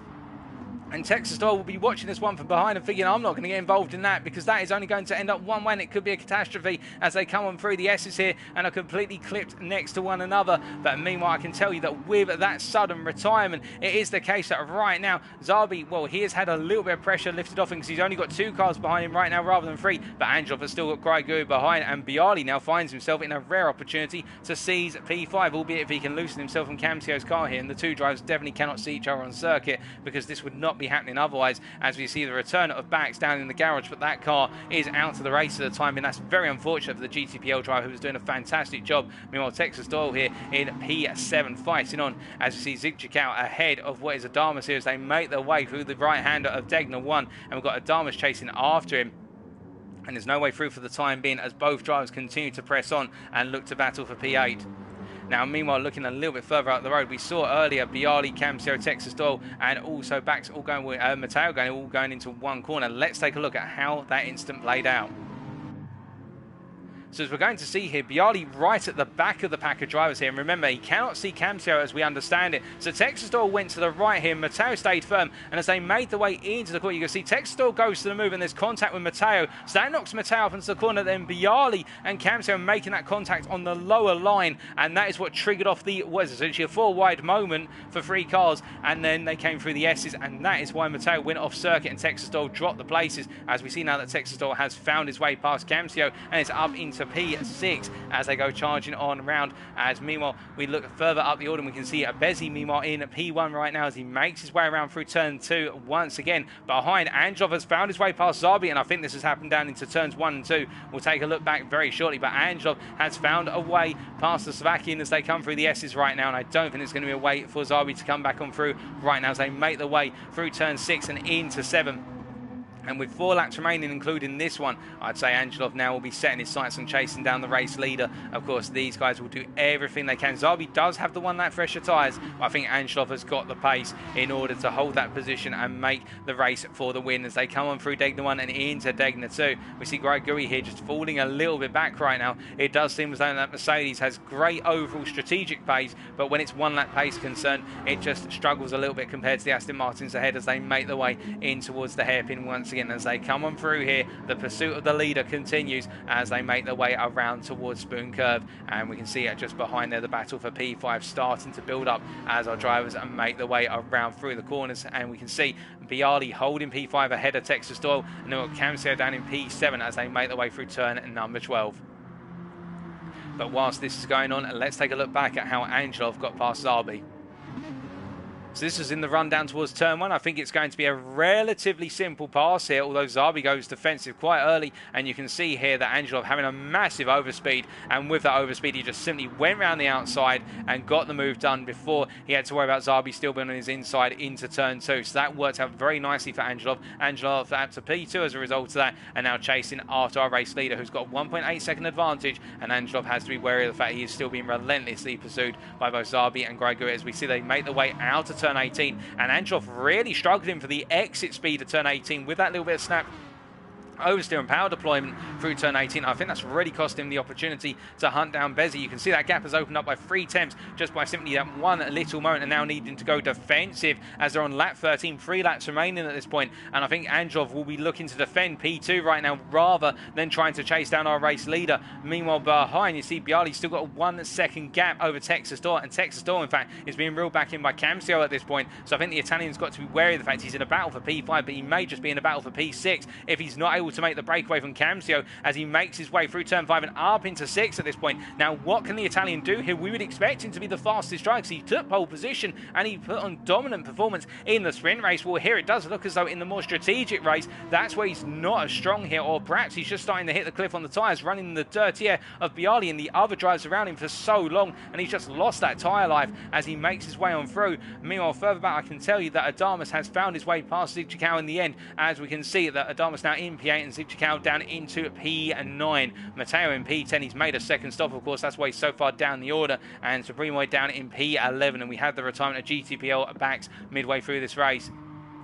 We're looking from the back of the field towards the front. We can see Angelov still holding on to what is that P2 position as we ride on board here with Basua, and that is Zarbi here in P3 and the B12 Vantage as well, as they both make their way through 14 and head down towards 130R now. The long run up towards turn 15 at this point. Griguri behind is the best part of 7 tenths back, and he's just remotely in this fight, just keeping his eyes on it as they make their way down towards 130R. But here's the problem as well. Note how Angelov really pulls away as they go up through the gears here, and I think that's the relative tuning of the two different cars. Angelov's car is made for straight line speed, particularly in 4th and 5th gear. Oh, goodness me, as we see that Zarbi getting a bit too deep on the brakes and tapping the back of Angelov, and as a result, having to wait now as the contact there has unsettled both drivers, and Angelov that goes defensive immediately in the run down towards turn 1, and that little bit of contact there, whilst it did break the two of them apart, Zarbi has had the better run out of 18. He looks to the outside now versus the Polishman as they go into turn 1 here. Angelov's going to hold the inside. There's contact between the two of them, and Zarbi sent upwards the AstroTurf. Now, can he return without spinning the car? He'll need to be very gentle with the car, but that is a disaster for Zarbi, who was looking to make the move, and Angelov said there's no way through it, and now Griguri is in a great position to look at potentially snatching a podium and making that podium not a P3 but a P2 if he can get the upper hand on Angelov here with only 2 laps to go, as he makes his way through turn 6 and up into 7 here. And you can imagine the Mercedes driver will be giving it everything he's got right now to try and get that P2. He would love to snatch that, just playing the consistency game and staying in the hunt as he makes his way through Degner 1 and into Degner 2 here. But of course, where can he do it? Where can that Mercedes be stronger? That's the problem. Well, I think he's got to look at it down into turn 1. He must know that Angelov really struggles on corner exit of 18, and that's where he can gain with the stability of the Mercedes. As behind we see Bialy here has been closed up by Texas Texas Doyle. Now will Doyle look for the move into the hairpin? No, he tries to sniff it out, but Bialy closes the door, and as a result, Texas Doyle has to wait once again here in the battle for P5 as they make the way through turn at number 12. But as we look back up towards our battle for P2, we see Angelov doing everything he can to hold firm here as they make their way through Spurn Curve for the penultimate time. They head through 14, and it's the long run down towards 130 odd once again as they come out of Spoon and go onto the straight, and you can see at this point that the Aston Martin just able to break away. Even with Gregory having the slipstream here, he's not able to get close enough until they get to the end of the straight, and that is where the Frenchman's really struggling here in this pursuit. He needs to find a way to mitigate that straight line speed of the Polishman's Aston Martin as they make their way down towards Casio Triangle. You see Gregory there coming in very heavy on the brakes, and there's contact, much like what we saw with Zabi earlier on, and the contact does mean that both drivers now make their way on through as they were, and I think it's the tyre wear has really built up on that Mercedes as we see Angelov goes defensive as the white flag is out, and we're onto the final lap. Now Gregory is going to try and make his way through, but he hasn't got the toe here, and Angelov going defensive, and also the fact he's got so much more straight line speed capacity means he's going to be safe as they make the way through turn 2. Behind, Bialy holding on to P5 for the time being. Texas Doyle still pursuing but cannot find a way through either. And I think it may be the case at this point that Texas Doyle has got to think about trying to lick the stamp and sending it into the hairpin. That's the only place where he gets close enough to contemplate the move. But will Bialy shut the door in time, or can Texas Doyle make the move come out and nowhere? That's the challenge for him as we ride on board here with our P5 driver, with Texas Doyle all over the back of him as they make their way out of 6 and up into 7. They complete the S's here, and as they come on through the left-hander at 7, it is the situation where Doyle's actually losing out a bit, and he started to fall backwards. So I think Doyle might be feeling the pinch on the front end of those tyres as he makes his way through Degner 1 at this point. It's the case he's going to try and close up, and he's very strong in Degner 2 in particular. You can see, look how much he closes up there through the one corner as they make their way on through, but he's too far back surely to go for a move. He'd have to come from a very long way back, and Bialy's not going to let that intimidate him as they make their way through the hairpin once again, and you can see how they all come together. Meanwhile, in the battle for P2, we've got Gregory keeping close to Angelov here as we see Zabi is also closed up in the battle for P2. We've got all three drivers in close contention as our race leader is almost 6 seconds away now and just running away with the win as they come through Spoon Curve. You see Gregory really pushing on there, all three of them there, and Angelov struggling for the rear end grip as he comes through turn 14. The rear of the car so unsettled. Gregory as well, who gets it almost wrong there on the exit of 14, and now he has to look to go defensive here onto 130R as they make the way charging down. Now can Zabi go all the way round or cut to the inside? If he's going to do it, it's going to be at the last possible minute as they make their way through the corner, and as they come into the braking zone here, it's the case I don't think anyone's going to find the move, but I can tell you one driver who's found his way to the win. It is Bezzy02 who crosses the line, the winner of race number 2 in Group C, and behind him it will be Angelov who holds on to P2 ahead of Gregory and Zabi. Then we have got Texas Doyle finishing behind Bialy in the battle for P5, and it's going to be SRC Camsio in P7, followed by Adamus who comes home in P8.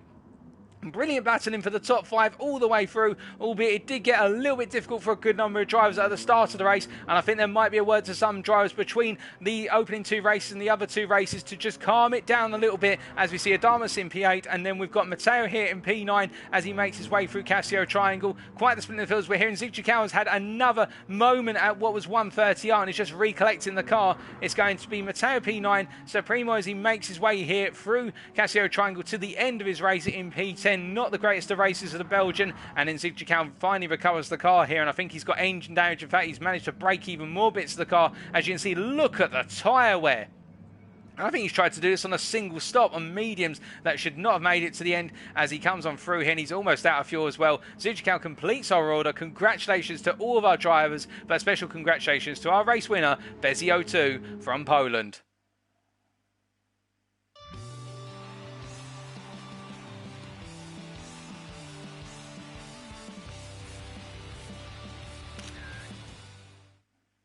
Well, a brilliant race number 2 to wrap up the first half of tonight's proceedings. And as we can see here in the race results, subject to any stewards' inquiries, and I think we may have some stewards' inquiries with some of the incidents, your race results are as follows. Bezzy02 taking the win in the end by 6.3 seconds ahead of SRC Angelov, the podium being rounded off by TX3's Gregory.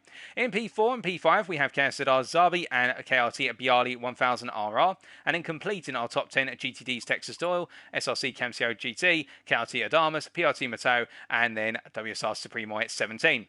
Outside of the top 10, completing our finishing order, ATR Zicchikau, and also keep in mind that we did lose GTPL backs midway through the race with technical issues with the car. car, but he will be hoping to rejoin us for the second half of the proceedings tonight. Our race winner also set the fastest lap, and that was on lap number 10, as set by Bezio2 in the V12 Vantage, a 158.112. We are seeing those race laps getting faster and faster. But with that now, ladies and gentlemen, we have got approximately a 15-minute break before we get underway with the next part of tonight. We will be back at what will be, as you can see, race 3 start at 20:30. So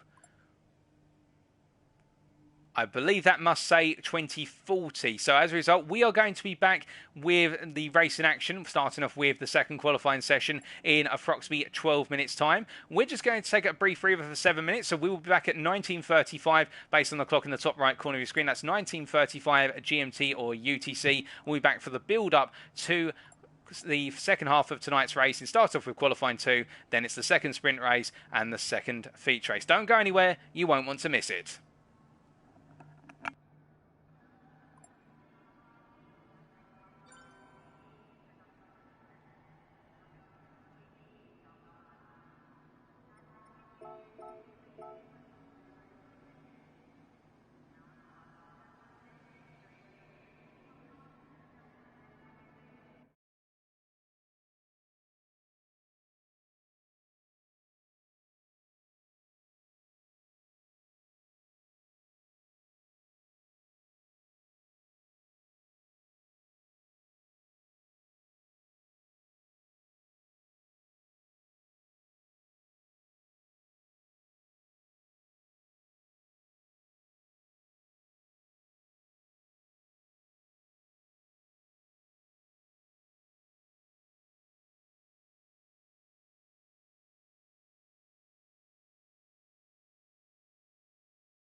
Alrighty, ladies and gentlemen, we are back for the build-up to the second half of tonight's proceedings, which kicks off in 5 minutes with the second of our qualifying sessions. The 5-minute session to determine who will be on pole for the second of our sprint races in what is race number 3.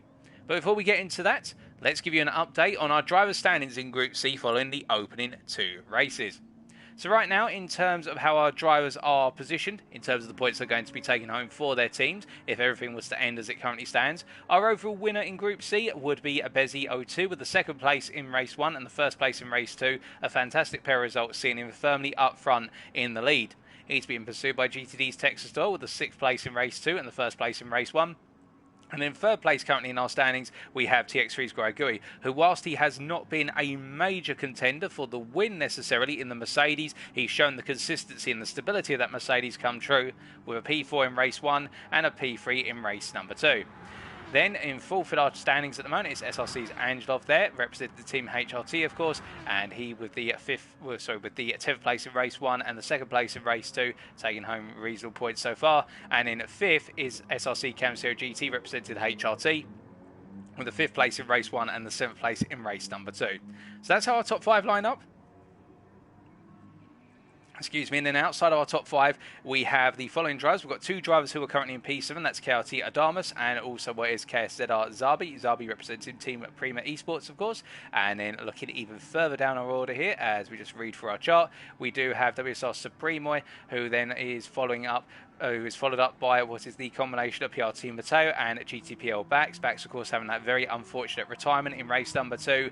And then the last of our drivers right now is ATR Zigchikal. And, of course, we have the driver of INCR's CBR Mateo Esse, who is not able to join us as of tonight.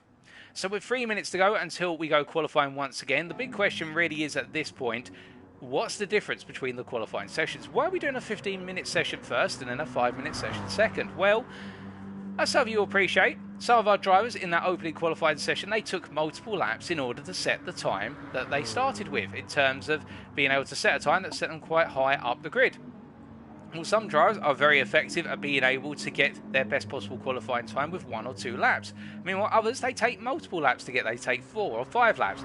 A 5-minute qualifying session puts a little bit more urgency on our drivers, and it puts in that risk factor of you need to deliver straight away. You can't afford to build yourself up to the ultimate lap. You've only got 2 laps to do it, and that's why we run the 5-minute qualifying session midway through. For the simple reason it changes up the dynamic, and it could mean that the grid that we have for our starting order in race number 3 will be different, because some of our faster drivers who take a lot of time to get the ideal lap will now find that they're not quite as fast anymore because they haven't had the time to set up the perfect lap, and the track isn't as rubbered as they would like it to be in that qualifying session. Because remember, all the rubber on the circuit gets updated and removed each time we've had a race or a qualifying session. The track becomes clean and we go again with a clean track.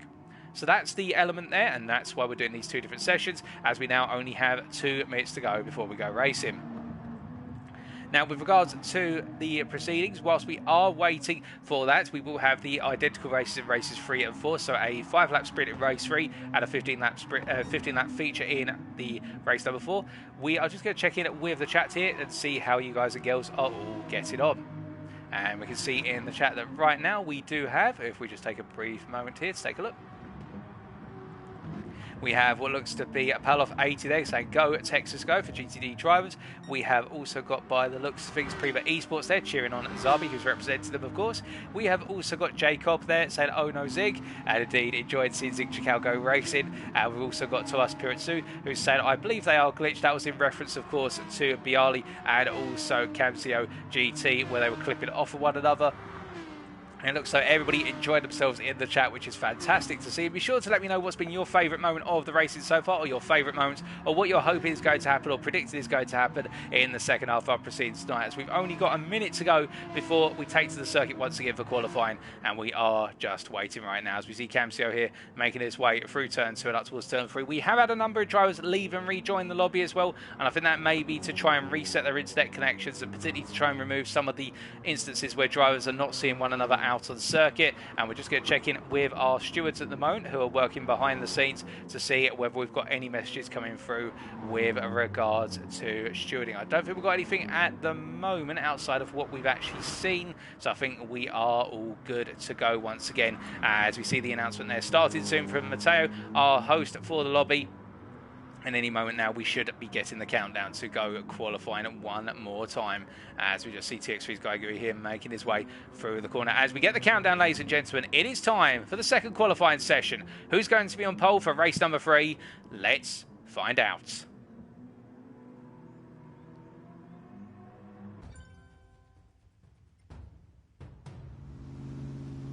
So as all of our drivers look to get out of the pits as quickly as possible here, it's going to be the case. I think one driver in particular is coming through before all the others. It will be, as he makes his way out of the pit. That's Zarbi coming out first and foremost here as he goes charging onto the circuit. Now, with only 5 minutes in this qualifying session, the big challenge for everybody will be they need to find space on the circuit sooner rather than later and then get those laps underway. They will have time for 2 flying laps in this session, so they do get multiple opportunities. It's not a 1-lap shootout, it's a 2-lap shootout effectively. And what it means is on that opening lap, you want to get in a solid banker. You want a lap which is representative of what your pace is. So ideally within, say, 3/10 of your perfect lap, that would be the target. And then on the second one, you need to go all in and go full attack. The closer you can get to your perfect lap, of course, on that opening banker lap, the better it will be. But that will be the target for our drivers because they do not have that time to build up to the ultimate lap after 5 or 6 attempts. We saw that in session 1 of qualifying at the very start of tonight with the 15 minutes. We saw our drivers getting 6 to 7 laps. Now they've only got 2. They've got a third of what they would have had available,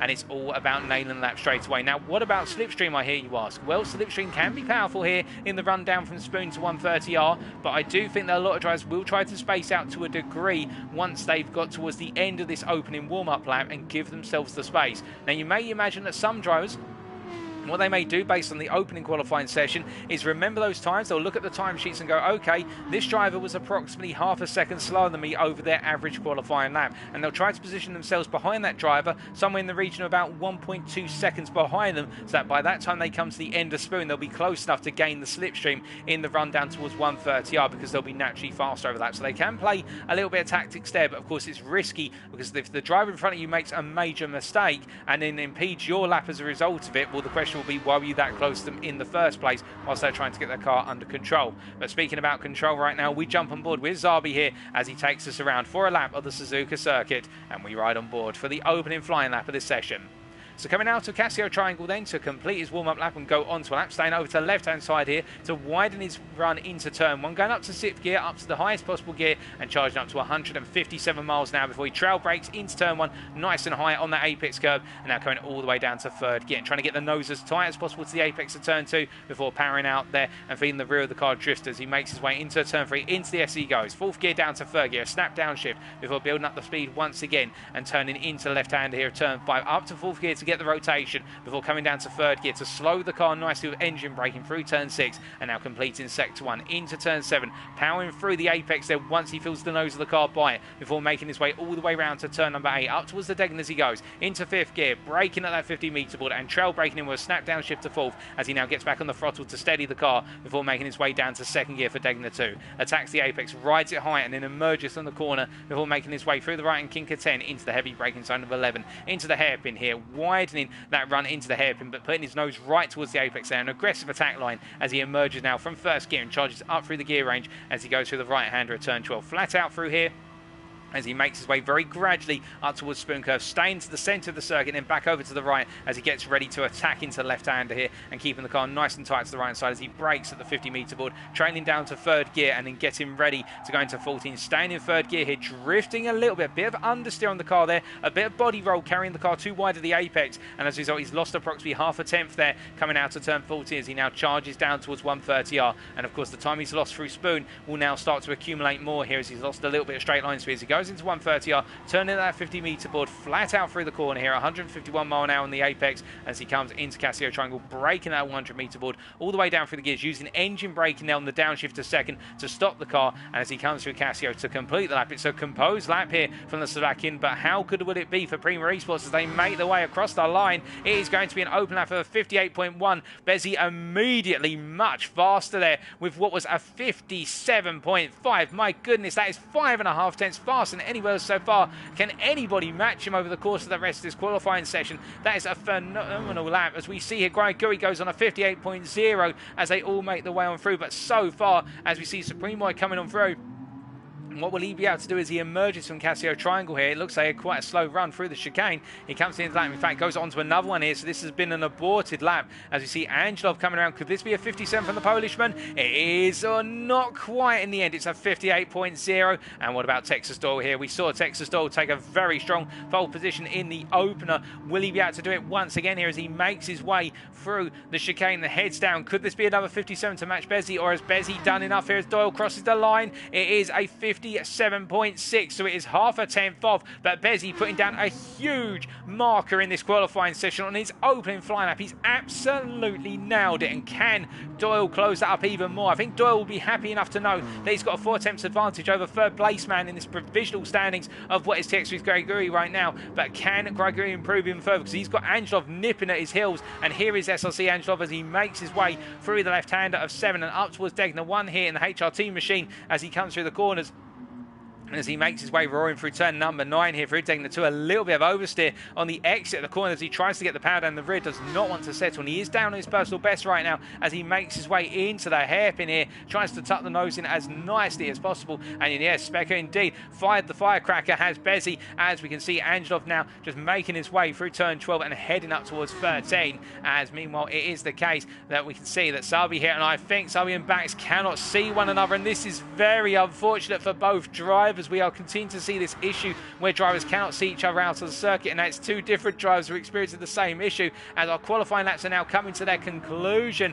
And will anybody be able to react here? I think we've just seen Mateo improve, and Texas Doyle, well, it's the case, he's on a lap right now. Zig Chicao improves to P3 for 57.9, but meanwhile the battle between Bezzy, well, Bezzy did not improve, but Texas Doyle is on a flyer right now. Can Doyle get himself onto pole position here? He's up in sectors 1 and 2, and he's coming to the end of sector 3 right now. We'll see what time he's got when he crosses the line. He's the last driver to go around here, and he has got the full rubber down the circuit. He's not best of everybody through sector 3, and as a result this is going to be very close. It's a 200th delta that he's got to close on Bezzy and then gain over him in this final sector. He drifts his way through Casio Triangle. Can the Italian regain pole position here, or is it going to be the case it's P2 max as he makes his way out of the final corner and he crosses the line? It's not enough. Pole position goes to Bezzy 02 at 57.5. It's time for race number 3.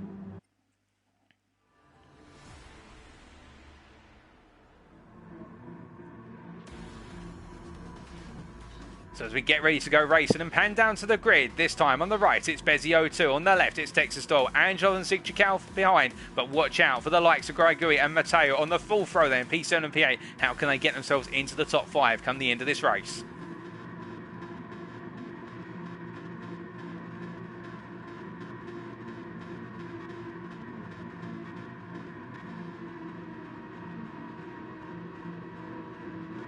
And it's lights out, and away we go for race number 3. It's Bezzy gets a good start, leaving Texas Doyle behind for the time being as they make the way in the run down towards turn 1. Zig Chicao getting a good start as well, up to P3 already on the inside of Angelov into turn 1. You can see Zig Chicao getting the launch in that Mercedes as they make the way into turn 2. All of our drivers safely through the corner this time as we see Gregory in the outside, then a little bit of an unsettle on the exit as the cold hard tyres start to take their effect and start to build up temperature. And he makes his way through the S's here as we see Zig Chicao comfortably in P3 ahead of Angelov and Camcio just behind right now as they all make the way through 5 and into 6. Everybody settling down into a line and calming down. We can see Bax and Zybe right now not able to see each other on the circuit. So glitched once again here, and this is very unfortunate to see, but they press on all the same as they make the way through 7. But as we look from these guys towards our leaders right now, we can see Bezzy, whilst he's made that early start, goes onto the grass there in the entry into Degner 1. That will have cost him a little bit of momentum, but he settles the car down as we ride on board and look backwards from our race leader. Now as he charges up towards the hairpin here, we can see everybody behind starting to look for opportunities as they go into the hairpin, but as all of our drivers come roaring on in at this point, I don't think anybody's going to go for a major move, but you can see Bax and Zybe still connected to one another here, and they're not battling for position, quote unquote. They just can't see each other on the circuit right now as they make their way through 12. We look even further back here, and we can see Bialy as ahead of Adamas for the time being, but Supremo in P10, having had such a strong qualifying performance, has dropped all the way down the order right now and is feeling the pinches, the Belgian, as they make their way through Spoon Curve. But as they come through the left-hander sequence here of turns 13 and 14, they now make their way onto the run to 130R, and as we look up towards the front, this is where Bezzy will now start to feel the pinch. He's got Texas Doyle behind, who's got the slipstream off the back of his car, but Bezzy is creating the hole in the air, but he's having a very good run here, and in fact the gearing of Bezzy's car would suggest he's got a very strong amount of performance in the higher gears. I think Texas Doyle's car has been built for straight line acceleration, not for top end speed, as they all come rip-roaring into Casio Triangle, and you can see Bax and Zybe still connected to one another. It's almost as if they don't want to let go as they make their way through Casio Triangle. So after one lap, it is Bezzy leading by 4/10 of a second from Texas Doyle, who's under pressure from ATR Zigjiao already, as Zigjiao looks to make the move here down into turn one. He's on the defensive, is Doyle, as they make their way into the corner. Zigjiao looks to the inside here, but he's not close enough. He stays in P3, Angelov P4, followed by Camtio in P5, then it's Matteo in P6, then we've got Zybe in P7, and Bax in P8, then Supremo in P9, as we've got a driver off, and I think that's the TX3 driver, Graigui behind, as we see Bialy in P10, Adamas P11, and then Graigui down in P12. What happened to the Frenchman? Well, this was only moments ago as he made his way in the long run down towards turn one. And you can see Zybe here goes to the inside with the overspeed in the Aston Martin. And is there contact between the two that sends the Frenchman wide, or does he go wrong in his own volition? They're going to the corner here, and he does give him the space, but he just runs wide of his own accord there. And Graigui taking the safe bet of running wide off the circuit as he rejoins down in last place. But meanwhile, our race leader, and I think Bezzy and, well, it's the case that Texas Doyle and Bezzy cannot see one another, or can they? I'm not 100% sure there, but they've traded places. We're going to take a look back at that in a second to see how it happened, but I think both drivers, if they can't see one another, this will be very unfortunate because they'll both think they're leading this race as they make their way around through turn 12 right now, and Doyle is your leader at this point in time, but we'll wait and see as they come down through 12 and up towards 13 they go here, up towards Spoon once again.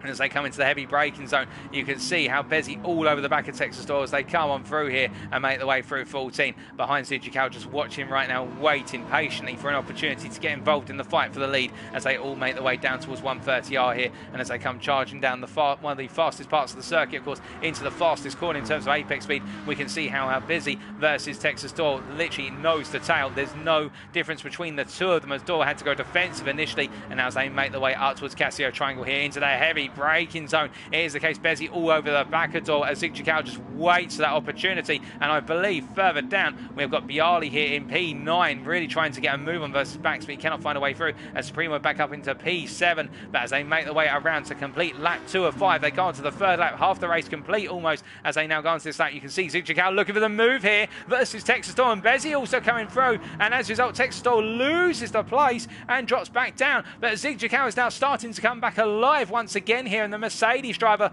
waiting for that opportunity. Let's take a look back at how that move played out. So it was on the exit, and this confirms the two drivers can definitely see one another as Bezzy went immediately defensive and then started to pull away here. And I think Bezzy just has the confidence versus Texas Doyle to be able to outrun him in the run down towards turn number 1, and that is how Texas Doyle in the end was not able to find a way through. And Bezzy very comfortable then. I think he got the move done on the exit of the Casio Triangle to get up into the lead. As good as feet. No, they cannot see each other, so we can confirm. And my goodness, well, we have had some hilarity over the course of tonight's proceedings. It's all fun and games, as we can see there Bezzy and Doyle definitely cannot see one another anymore as they make their way around through into their hairpin once again. And as they make their way through turn 11, it's the case looking further down, you can see Supremo there in a battle with what is GTPL Bax as they make their way through turn 11, and Supremo holding on for the time being as we ride on board here with the WSL driver as he comes through turn number 12, and as he makes his way through the right hander. It's one of those situations right now with Supremo just trying to make the breakaway here, but he's too far back from Zybe in order to be able to close up using some slipstream, and therefore he's got to do it all under his own momentum and impetus here. And this is very, very tricky for Supremo right now because he's got both the HRT and KRT drivers behind him really trying to put the pressure on him, but they're not able to find a way to do so. In fact, they're falling back there on the exit of Spoon. This may have worked to his advantage, and that good exit may give him a bit of a breather this time around as they come roaring up towards what is 130R once again. But meanwhile, looking back up towards our leaders, we can see Texas Doyle is now the leader on the circuit, at least from our screen. He's our leader as they make their way through Casio Triangle once again, and they head on to the penultimate lap. And now Doyle doing a little bit of a wheelie there of all things. Well, I've seen it all, ladies and gentlemen. I thought I had, and now I am seeing it all as they make their way down towards turn 1 here. And Doyle, well, he looks to go defensive versus, well, I think he's doing it versus Zigjiao in the end as they make their way down towards turns 1 and 2, and the two drivers nose to tail here. And this is unfortunate they can't see one another, because you imagine the battling would occur if they could see one another. As meanwhile, Angelov in P4, Camsao in P5, and then we've got Zybe in P6 here, who's trying to get the car settled down. Supremo making the breakaway from Bax slightly, but Bax staying with him through the S's here, and it does look as though the Belgian has made that Aston Martin work better in the latter two sectors, whereas Bax and Bialy are stronger in sectors 1 and 2 as they come rip-roaring through the S's and onto sector 2 very shortly as they go into turn number 7. Now as they make their way up the hill here, behind all of this, of course, you've got Adamas here in P10, Gregor in P11 and Matteo in P12. And as they come through up towards Degner 1 and Degner 2, it's the case of Adamas here, I think, just watching from the background and preparing himself for the feature race where he'll start further up the order. Oh, good spin. I think Bax there going for a move, and Supremo sent wide, and he's been collected by Bialy there as Bialy loses the place. And I think we're going to need to take a look back at that one because there was contact, and Bialy no damage to the car, but Supremo, I think, has got major damage to the car, unless I'm very much mistaken. He has indeed. He's got damage on the front aero and also on the front suspension. Let's take a look back at what happened to the Belgian.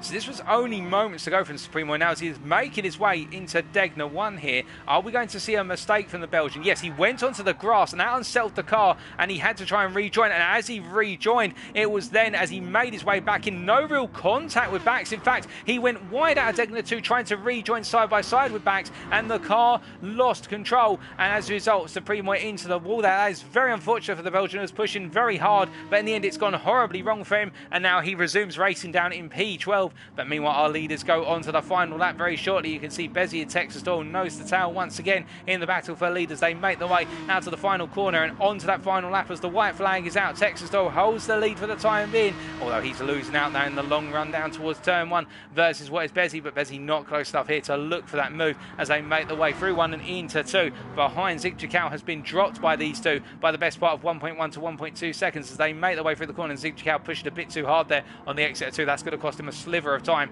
as they make their way through the S's now, through the left into right procedure as they come up the hill here.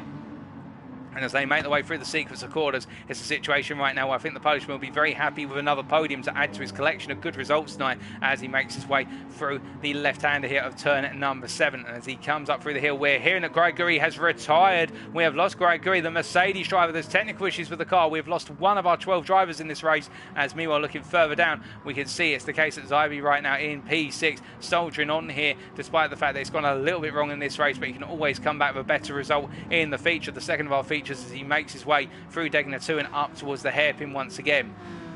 As he comes up towards that heavy braking zone here, no pressure for him. As meanwhile behind we can see Bax has started to make the breakaway from Adamas here, and Adamas of course getting ahead of Bialy, with Bialy collecting what was Supremo's car at the time on the exit of Degner 2 on the previous lap as they all make the way on through. And meanwhile back up towards our leaders.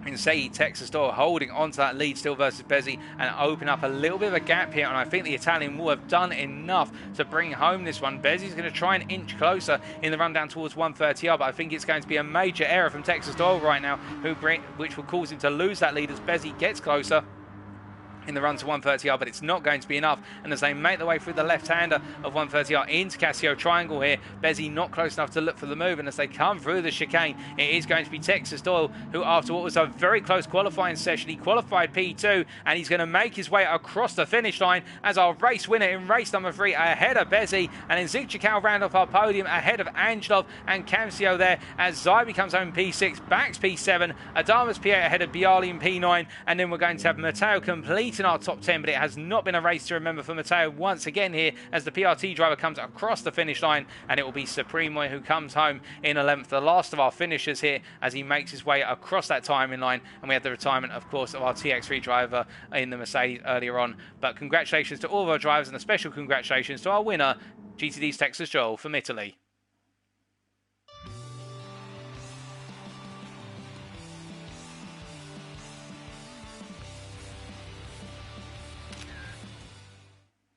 So another close round of racing there in race number 3. And as we now get the build up to race number 4, the final race of this evening, let's take a look at those race results subject to any Stewards inquiries. GTD's Texas Doyle then taking the win by half a second over Bezzy 02, and the podium being completed by ATR Zigzikau. Our top 5 being complemented by SRC Angelov and SRC Camcio GT, and in the rest of our finishing order to the top 10, KSZR Zybe, followed by GTPL's Bax, KRT Adamas and KRT Bialy 1000RR. And we also got PRT Matteo there in P10. And outside the top 10, WSR's Supremo 17. And we had the retirement of our TX3 driver, which was very unfortunate for what was Gregory in P12. And we also, of course, have our driver CBR Matteo SA, who's not been able to participate tonight. The fastest lap going to GTD Texas Doyle on lap number 3 of 58.8. And now we wait for the build-up to race number 4. As we can see here, some complaints from drivers with regards to bugs being witnessed between cars and also latency. So we might have a slight delay here as we get ready to go racing one more time for tonight. We're just going to wait for what our stewards decide to do with the latency issues that are being encountered. But we're just going to take another look at those race results here and get them captured. So that way we have them for reference. And we can bring you the update with regards to what is the positions in the championship come the end of tonight's racing. But we're just waiting for confirmation as to what is going to be done right now with respect to the lobby or removing the latency issues.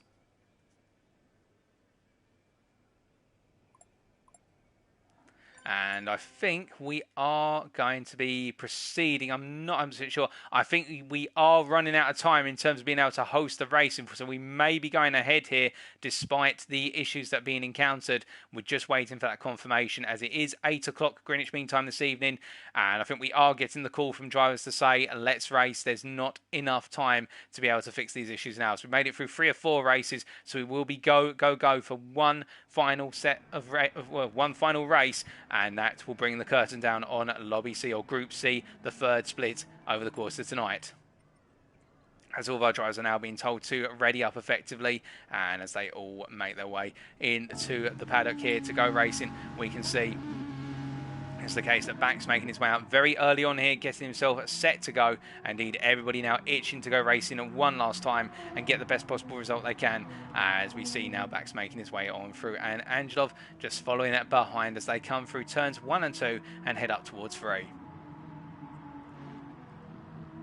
Meanwhile, everybody else in the pits right now readied up, so I'm assuming that we will be seeing our drivers get going very soon. We'll see that countdown at the top of the screen when we are 10 seconds away from going racing. Remember, reverse grid for this one, and also the mandatory pit stop, which sees our drivers switch to the medium tyre.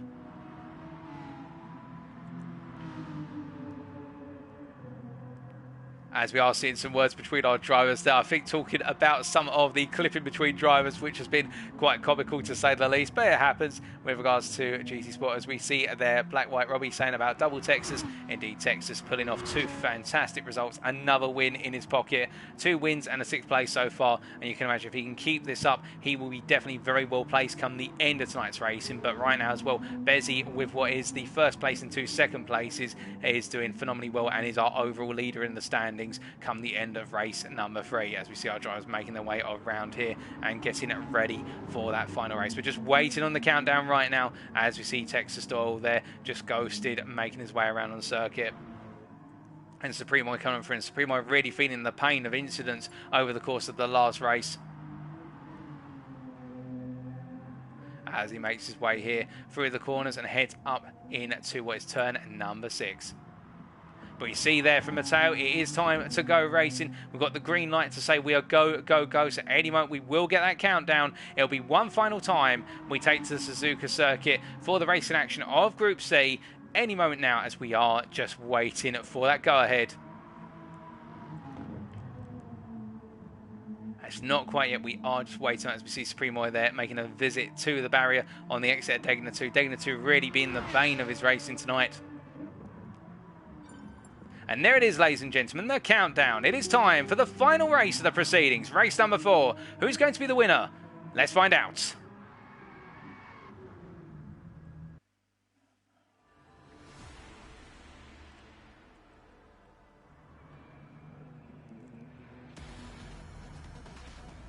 So we pan down to the grid for the final time. It's TX3's Guigari on pole on the right-hand side. To the left of him, Supremo in P2. Matteo and Bialy behind. But watch out for Bezzy and Texas Doyle starting on the final row. How can they come through the order and try to take the win?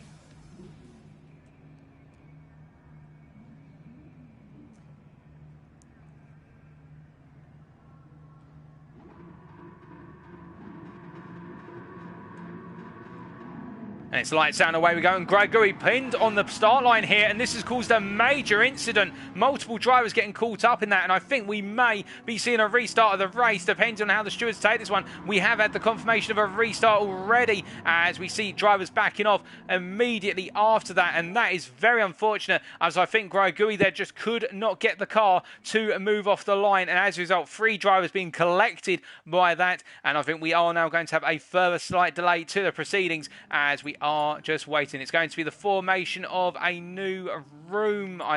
There's a request for a new room. We'll just have to wait to see what is going to happen here, ladies and gentlemen. But that is very unfortunate to see Gregory just not able to get out of his starting box there. And now hopefully we will be go, go, go once again, as we are just waiting for this race to be cancelled effectively.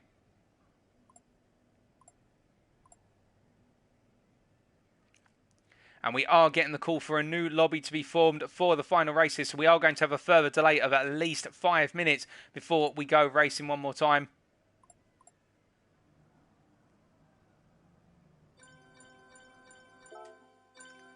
So we're just waiting for that lobby to form right now. Just bear with us, ladies and gentlemen. We will get there. Just a slight delay to proceedings here. But we will get there soon.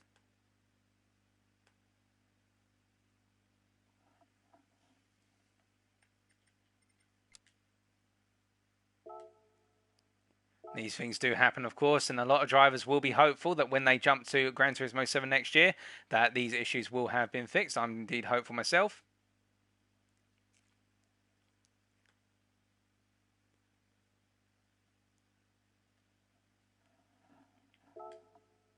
And we are just waiting for the formation of that lobby now.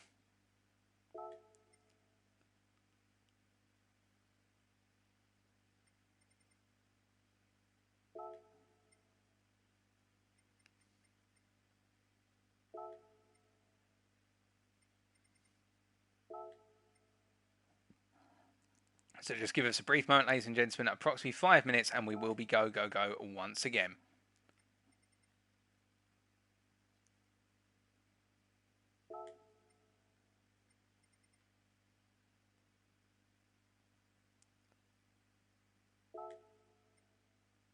And there is the lobby. We're just going to join that now and get on in.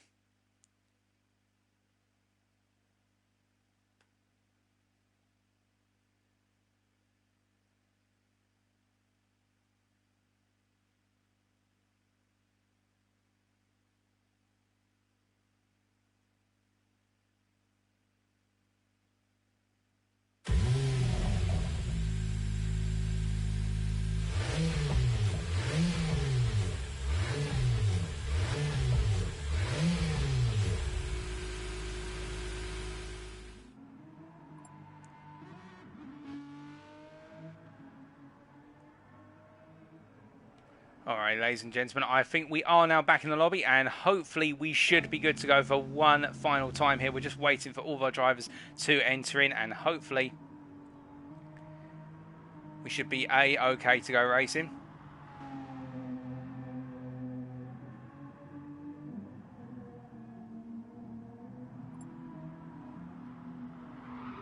As everyone is being asked to jump to the pits.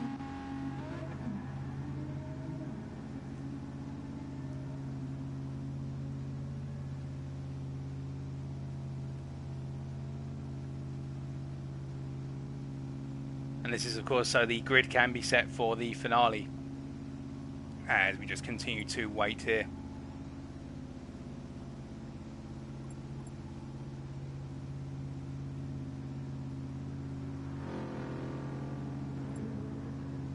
And all of our drivers there calling out who should be where on the grid, which is great to see.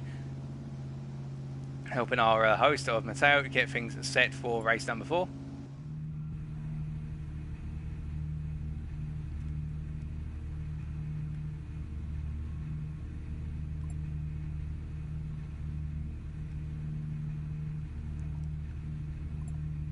We should be back racing once again very soon, ladies and gentlemen. Not too far away now, most likely around 2 minutes before we get to go racing, and hopefully, just hopefully, no more technical issues will hit us tonight.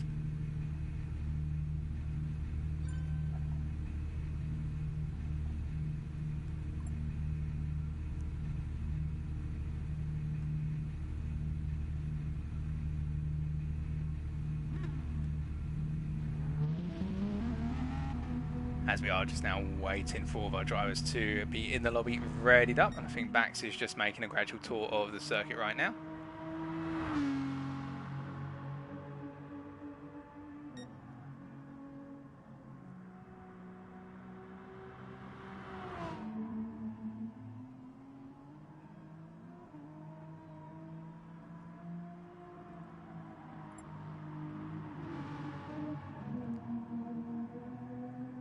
And we are hearing that Adamus cannot see Camsio. I think we are going to still experience these issues where drivers cannot see one another. And I think it may be the case that we have to go racing in the near future, because some drivers will be up against time right now. But we will wait and see.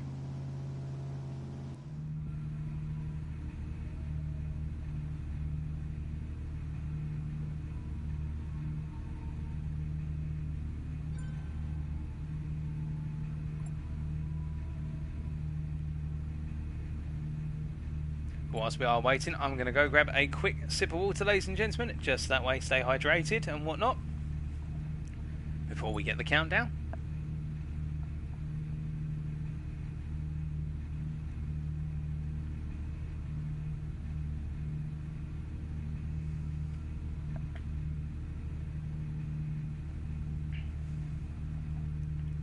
And hopefully very shortly we should be back going racing within the next minute.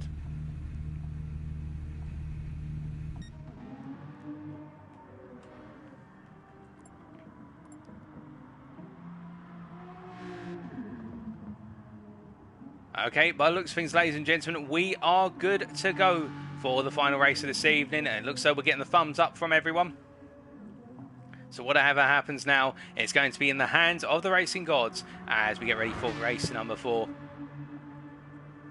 I'm not sure if we're going to be getting a test start here, or whether it's just the case that everyone will be told it's go, go, go from lights to the finish.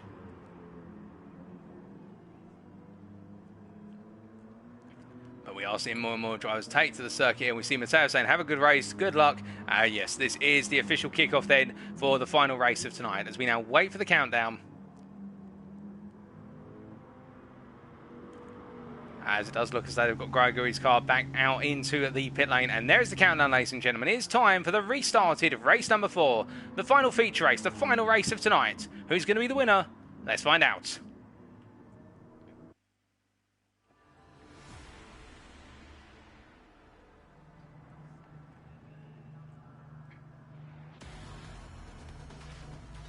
So as we pan down to the grid for the final time, once again, we can see TX3 Gregory on pole on the right. To the left of him, WSR Supremo. But watch out for the back 2 rows, where we'll have Texas Doyle, Bezzy, Zigchikau and Angelov all trying to come through the field and take the win.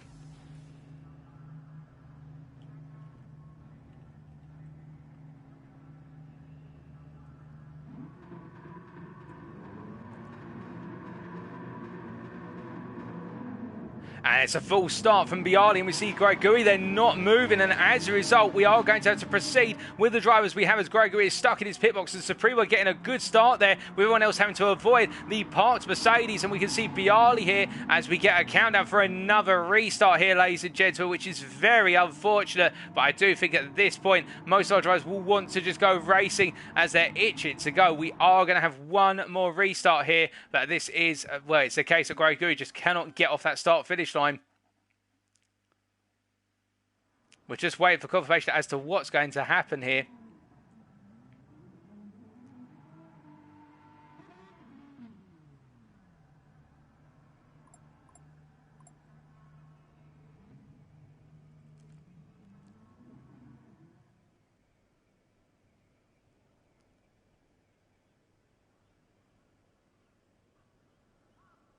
And I believe, well, we're just waiting to find out what is going to happen. We're just also going to check in with our stewards working in the background to see what is being planned. Okay, we're not hearing anything else at this point in time.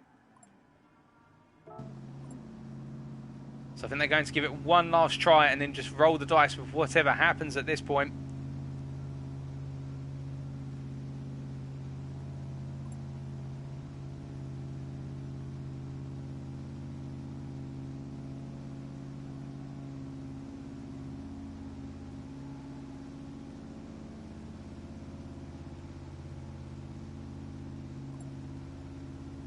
as we're waiting for another countdown here. I think we are go once again. This will be the third attempt at running this final race. As there's the countdown, ladies and gentlemen. I think this will be the final attempt as we get the countdown for race number 4 once again.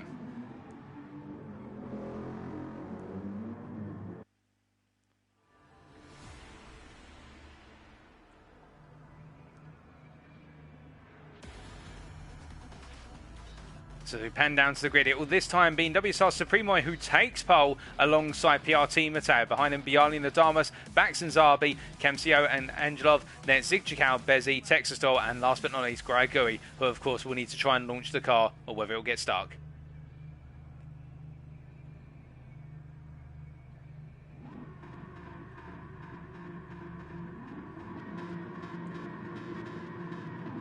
And it's lights out and away we go for race number 4 one more time as we see Supremo and Mateo getting equal starts here in the run down towards turn 1. All of our drivers able to launch this time as they make the way into the first corner. And we see Supremo versus Mateo, a little bit of contact, but they all settle down immediately as they come through. And we can see behind, we've got the Polish contingent here, Bialy, Adamas and Bax all battling here as Bax looks to go on the inside of Adamas into 3. And as they make their way into 4, Adamas is going to try and come back, but Bax makes it count and gets the move done as Adamas now loses momentum and Kemsio tries to come through the inside through 5 to go to the outside of 6, but Adamas just stays firm on the inside here, knowing that he's got the natural line through the corners, but Kemsio is going to stay with him here as they go side by side up through 7. Very tricky sequence of corners to navigate, but it looks like Adamas comes out the victor as they make their way down towards Degner 1. All of our drivers able to pull away this time, thankfully, and as they come down towards Degner 1 and Degner 2, we can see it's the case that right now they settle down into an order, and Texas Doyle already up to P8 from what was P11 at the start, and Texas Doyle ready on that charge now as he goes hunting after Zigchikau next up on his list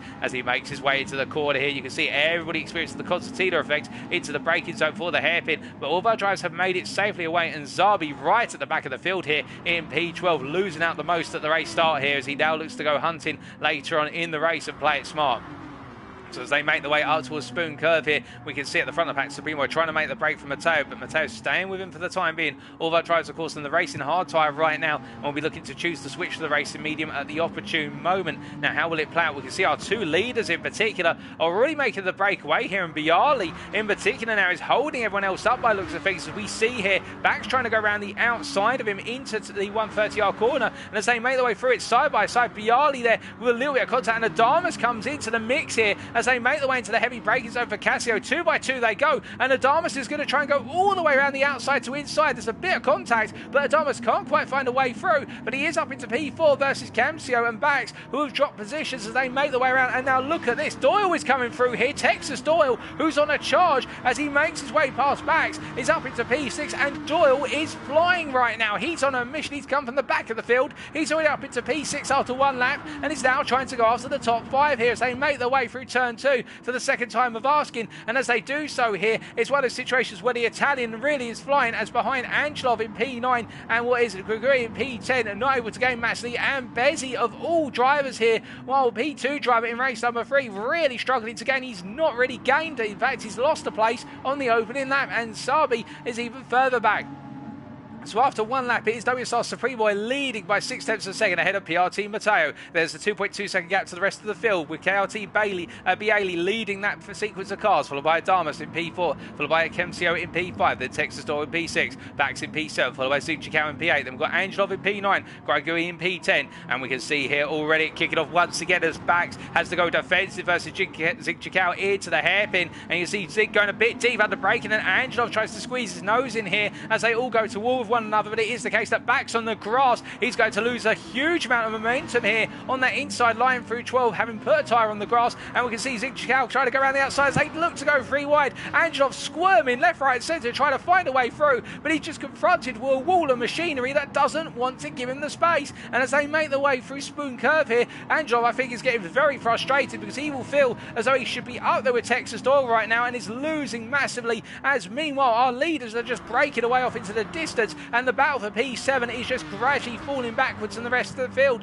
as they make the way up towards 130R once again. Now, how can Suzuka or alternatively Angelov get past Bax this time? They're going to have to be invented. They've got to find a way here. As you can see, the Mercedes driver in particular just has not got the pace or the ability on the brakes to get past Bax into Casio this time around as they come to the end of the second lap of this 15-lap race as they make the way around. 13 more laps remaining at this point, and it's a long way to go. As meanwhile, in the battle for the lead, Supremo goes defensive versus Matteo here into turn one. There's door-to-door contact as they make the way in, and they both make it through the corner here. The Belgian holds firm on that inside line. Matteo can't find his way through for the time being. As we ride on board here with what is the Belgian of Submoy as he makes his way through the WSR driver. The Wise Sim Racing driver's got that pressure from the PRT driver of Matteo as they come through the S's, and you can see that these two with their battling are starting to fall backwards towards the battle for P3. Now ideally they do not want that. What Matteo and Supremo would like to have happen is that they gradually break away, open up a lead of say 5 seconds, and then when they come into the pits they'll re-emerge as the race leaders and they can battle for the lead right at the end of the race. I think Matteo now needs to think about how he plays this, because if he keeps fighting he's only going to cause the rest of the field to come into the fight for the lead unless he can get the move done in a single pass, say down towards 130R, alternative in the run down towards turn one, and he can nail it true to the heart of what is Supremo. As right now this is not a good place for Matteo to be. If he's putting too much pressure on, he is going to lose the pair of them a massive amount of time. And to give you an idea of what that gap is, it's currently 2.2 seconds to the rest of the field. If they can eke it out further, that will work massively later in the race. As meanwhile Bialy here, KRT Bialy just holding on to P3, but he has got that pressure building behind him with Adamas here as they make their way for the left-hander of 13, and Adamas and Camcio there just behind. You can see all good speed. I think we've got a driver going off circuit there. I think that's Bax who's just dropped down the order. Bax has run wide out of Spoon, and as a result now rejoins in P10, just running a little bit wide. We called it at the rear of your camera as he made his way into 13, just went a bit too deep, and now he's got Bezzy closed up to the back of him here as they make the way down towards 130R once again. But Bax, having now released that position, I think it will be the case that we'll start to see the pursuit of P3 really build up here. We've got 4 drivers in that hunt. That's Bialy all the way to Texas Doyle, but then Zig Chicao, look already at how much Chicao has gained once Bax has moved out of the way. This is huge right now, as meanwhile our leaders battling onto lap number 4 here, going down towards turn 1. Supremo goes down towards the inside line once again here, Supermoy does, as meanwhile Matteo tries to go all the way around. He's trying to force the nose round the front of that Aston Martin, but he can't make that car disappear. He needs to find a way to get a cut back here or make Supermoy make a mistake, because right now it's the situation where he just cannot find a way through, and he's costing himself so much time when these two should be breaking away. As meanwhile further back we can see here it's the case that Bialy has got the train of cars from what is P4 all the way back to P10 chasing him around right now, and he's trying to hold on to P3 as they all snake their way through the S's and to the end of the S's and in towards Degna 1. Now what can Bialy do here? Of course that's the big question. Well, he can't fuel save, because if he fuel saves he just backs himself up into the guys behind who will be doing their own fuel saving behind him, but they'll have a tolerance. At which point, when they feel that their lap times are falling away too far, they'll try to force moves on Bialy. So right now, he's got to try and make the break here. And if he can't, perhaps he needs to drop into this pack and let Adamas lead it. Let Adamas use some more fuel or determine a pace that's slower than his, because right now, it's a very difficult situation for Bialy. And I wouldn't be surprised in the pit window if he falls into the midst of this pack when they all emerge from the pit lane. As they make their way through 12 once again here, we look to the exterior cameras, but it's definitely the case that Bialy feeling that pressure. As meanwhile, further back, Texas Doyle, after making those gains, is now tucked in behind Camcio and is not gaining any further at this point. But I think he may have gone into fuel saving mode right now and be feeling that he can gradually make the jump through the pit stop rather than going all in at this point to gain places. Perhaps he's just waiting, being patient, but he's got to watch out because Zig Chicao is closing up behind him.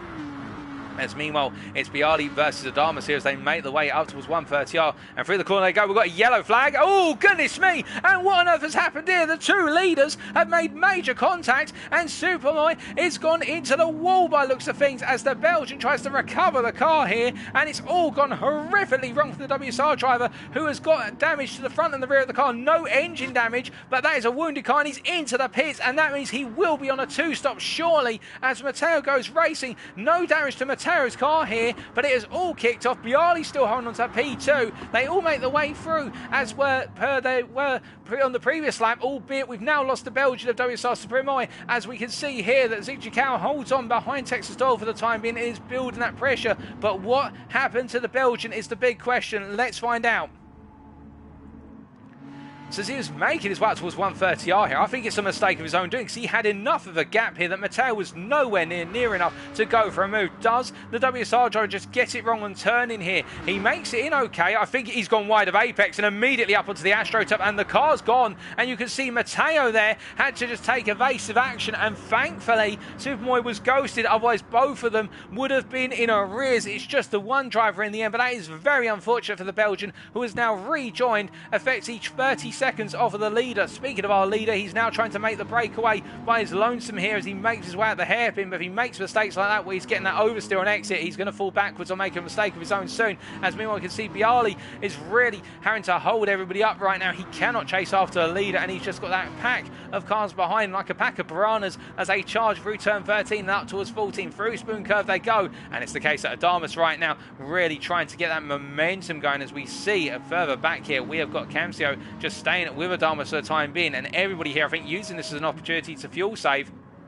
And what does Matteo here as your leader do? Does he try and go charging off into the distance and not save fuel? Or does he save fuel and naturally let this pack catch up to him? I think if you're Matteo at this point, you've got to go all in, because you're going to fall backwards regardless here with how these drivers will be fuel saving off of one another off of the back of Bialy. As you can see, they're all composed right now. Nobody wanting to make a move to disrupt the train, and as a result make their way around through 18 onto lap number 6 right now. And Bialy really setting a comfortable pace, it would seem, in the eyes of these guys as a result of what pace he is doing, because nobody is daring to make a move right now. They're all staying in formation as they make the way onto lap number 6 of 15, and the first third of this race is complete. Now, of course, at some point, one of these drivers is going to have to trigger the set of pit stops. Somebody will trigger that pit window, as we see that Adamus looking for that potential sniff of a move on the outside of Bialy up into turn 3, but he couldn't find it, and as a result, he jumps back in. But I think he's trying to get the message through to Bialy. Look, now that we're past the first third of the race, I am a bit faster than you. I might be looking for that move soon. You better be ready for it.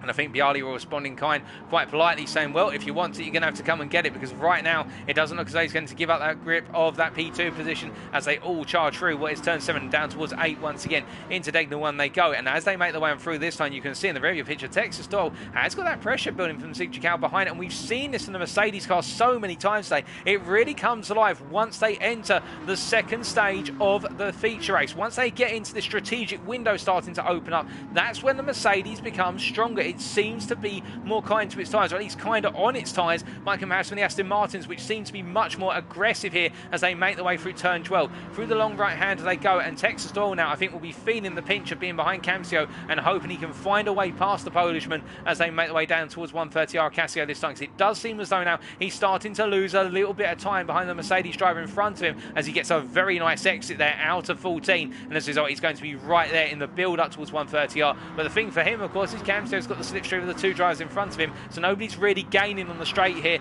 as they all come rip-roaring down towards 130R for the 6th time of asking. Now Texas looking for that move, just sniffing out the move, not able to find it, and as they make the way out towards Casio, he's going to look for it once again here. Will he go for it late on the brakes? No, he stays firm as Matteo is being reeled in by this group, and you can see that gap has actually come down by half a second. In fact, it's come down by almost a second at Casio. Matteo has made a mistake there, and as a result now, if he makes one more error, this pack will be right on his heels, and he will lose all strategic advantage because he will be at the head of a pack which should have greater fuel compared to him as they make the way onto lap number 7. Now let's take a look at the telemetry for you. We can see Matteo here on approximately 45% fuel and reasonable tyres, although that rear left is starting to open up. Then we've got Bialy behind who's on better fuel and better tyres. It's the same with Adamus here. Camsio on the most fuel of all of our top 4, and then we can see further back Textor on similar fuel and similar tyre life as he's looking for the move on Camsio there, who struggled to clear the inside of turn number 6 as he makes his way through and is losing a bit of momentum. Then we can see Zigzag on a bit less fuel than the guys ahead of him. In fact, Zigzag's been using a lot of fuel by comparison, I think. As a result, he will lose out in the pit window to a degree. Angelov on a similar amount of fuel and heavy tyre wear. Then we've got Grigori here on a very good amount of fuel and good tyre life, and then we can see Bax behind after losing out by going wide at Spoon. He's on the offensive here and really ripping the fuel out of the car and the tyres out of the car to try and close up here in P9, and he's in with that outside chance, of course, of trying to finish with the podium. As meanwhile we see Matteo has fallen back into this pack right now, so Matteo knows that his run to the lead has started to fall away. And as we ride on board here, this you can see the train, the cars, all the lights in the background as they're making their way through 12 into 13. You love to see it, of course, because of how close all of our drivers are, but for Matteo, this is the one thing he will have not wanted to see. He will not want this amount of pressure behind him, because because he's got a whole snake train of cars all trying to catch up to him, as we see Bialy there just getting the better run compared to Adamas as they made their way out of Spoon Curve once again, and as they come charging down towards what is 130R here in the long run. As the camera pans back, we hear the Zabi has retired the car. That's unfortunate for the Prima Esports representative, whereby the car has just stopped out in circuit and they've had to box it, and as a result, as we can see, Adamas here making his way up towards Casio. Will he look for it this time? No, all our drivers stay in their formation as they were. As we get to the halfway point of the race, now will we see any pit stops start to emerge here? Will anybody go for the daring undercut? We see Adamas there get it very wrong on the exit of the corner. He clatters the wall, no damage to the car, but he's lost the slipstream of the guys in front. And meanwhile, we've heard that Gregory backs and Texas Doyle all into the pit. So as a result, these guys and Camcio as well, and we can see there in particular, Camcio and Texas Doyle saving equal amounts of fuel, and they will gain massively here in the pit window, as will Gregory, compared to Bax right now, who will lose out massively as they go to work on the cars. Meanwhile, Matteo holds the lead right now. Of course, those drivers who are pitting are going for the undercut, but that is a long way to go on the medium tyre. Will it come back to pinch them later on? We'll have to wait and see. As meanwhile, we see Gregory just coming out ahead of Texas Doyle. Camcio as well here ahead of him. So as they make their way out of the pits, we see Texas Doyle in P8, and this is not what the Italian will have wanted. This has not worked out at all, because he's got a car that was behind him now ahead of him, and as a result he's now got to go hunting. I would say Gregory's underfueled that Mercedes to an extent in order to just try and get it to run to the end of the race in the slipstream train, and this is going to really hurt him massively. Will Texas Doyle feel this pain, as in fact the two drivers cannot see one another out on circuit? So for Doyle right now it's a case of just driving as is, and the same for Gregory here, and this is very unfortunate. As meanwhile, our P6 driver Camcio has made a bit of a break from Texas Doyle and will now go off into the distance and try and hunt down the leaders and close that gap and gain the lead when they all pit. Well, speaking of our leaders right now, we can see Matteo here holding the lead and expanding it to a degree, as he makes his way into Spoon Curve behind Bialy in P2, staying with him however, and then it's Adamas at the head of the rest of the pack here in P3, making his way through Spoon once again here, and Adamas keeping it nice and firm. But I do think that for the Polish driver right now, as we've got all of our top 5 Polish drivers here, I'm referring to the one in P3 of course, it's the situation where Adamas will be thinking, okay, I've got to come into the pits, how can I get myself back into the fight for the lead right now? Well, he's got to have a smart pit stop here and get this one nailed on, because right now he's at risk of dropping down the order and dropping well outside the hunt and the lead and even the podium, as they make their way into Casio Triangle once again, and that gap to leader of 1.8 seconds, whilst it's not much by the sounds of things, is a huge gap in terms of overall relative delta time, as they all come into the pits here, and it is Bialy and Adamas who have the best fuel. Now where is Camcio in all this? Well, he's making his way through 130R right now, and with a 23-second gap that's coming down corner after corner, Camcio surely will come out ahead of everybody who's just pitted, but how much ahead will he come out? And Texas Doyle the same, should just about emerge amongst them, as we can see a Camcio coming across that timeline to go into lap number 8 here. Now where will they all come out? That is the big question, as we see Camcio making his way across here, as does Texas Doyle. The undercut has worked. There's Gregory, and then behind we see Matteo coming out the pits now in what is P4, and he's come out of the head of this pack, ahead of Bialy once again. Adamas in P6, and Bax behind in P7 here. Zigzag comes out in P8. And then Angelov in P9, so they all come out in sequence with some slight tweaks in the middle of it. So Perimoy has come out in P10 when it's all said and done and gone wide once again. I think for the WSR driver at this point, he's just really not having the best of days at the office and is looking forward to most likely putting the car away after this one, because it has not been a good day. And the same for Bezzi right now, down in P11, just not having a fantastic race. But looking back up towards our leader right now, Camcio has made it work on the undercut. But of course now he's got to keep in mind he's got 1 lap older tyres compared to the drivers from P4 downwards. Can he maintain this advantage? And it's the same for Texas Doyle right now. Can he maintain that hunt to the lead and also maintain the tyres for the rest of the race? As meanwhile in the hunt for the top 3, we can see Matteo, who's leading it right now, will be trying to close up as much as he possibly can. He will push as hard as he can right now, and he'll be hoping that the drivers behind him will not fight him, but will instead just focus on letting him bring them up towards the top 3, because otherwise it'll be the case that Camcio, Doyle and Gregory will just run away with that podium and rob these guys an opportunity of making it onto the steps. As we can see Matteo here coming through Spoon Curve once again, and further back it is the case that Zigzag in P8 will know all too well how much he wants to be up in that top 5, and he'll be wanting to give pursuit as they all come rip-roaring out of 14 and charge up towards 15 towards what is the end of lap number 9. Now as they make their way down here, nobody will look for the move at this point, but everyone will be as patient as possible, and I think some drivers will have underfueled as well and be doing some fuel saving for towards the end of the race, where they can open up the engine a little bit more. We'll have to wait and see as they come through Casio Triangle once again. But meanwhile, our leader here, Camsio, as he comes across that timeline, he sets the fastest lap of 58.5. It's not matched by Texas Doyle. Texas Doyle did not close up on that lap as they make their way across that timeline. But you can see in the rear of your picture once again here how Matteo just simply holding on to that position as they make their way down towards turn 1 for the 10th time of asking. 6 laps remain in this final race of today, and as they make their way through turn 1, I wonder how long it will be before Bialy starts to think, you know what, Matteo, you're not closed up on the leaders. I'm going to now go for the lead position in this pack and try and take that P4 off of you. I think Bialy will give it 1 or 2 more laps, but once they get to around lap 12, that's when he'll start to look to go on the offensive, because that will confirm effectively that they are in a battle for P4, not in a battle for the podium, as they all make their way through the sequence of corners known as the S's once again and up into sector 2.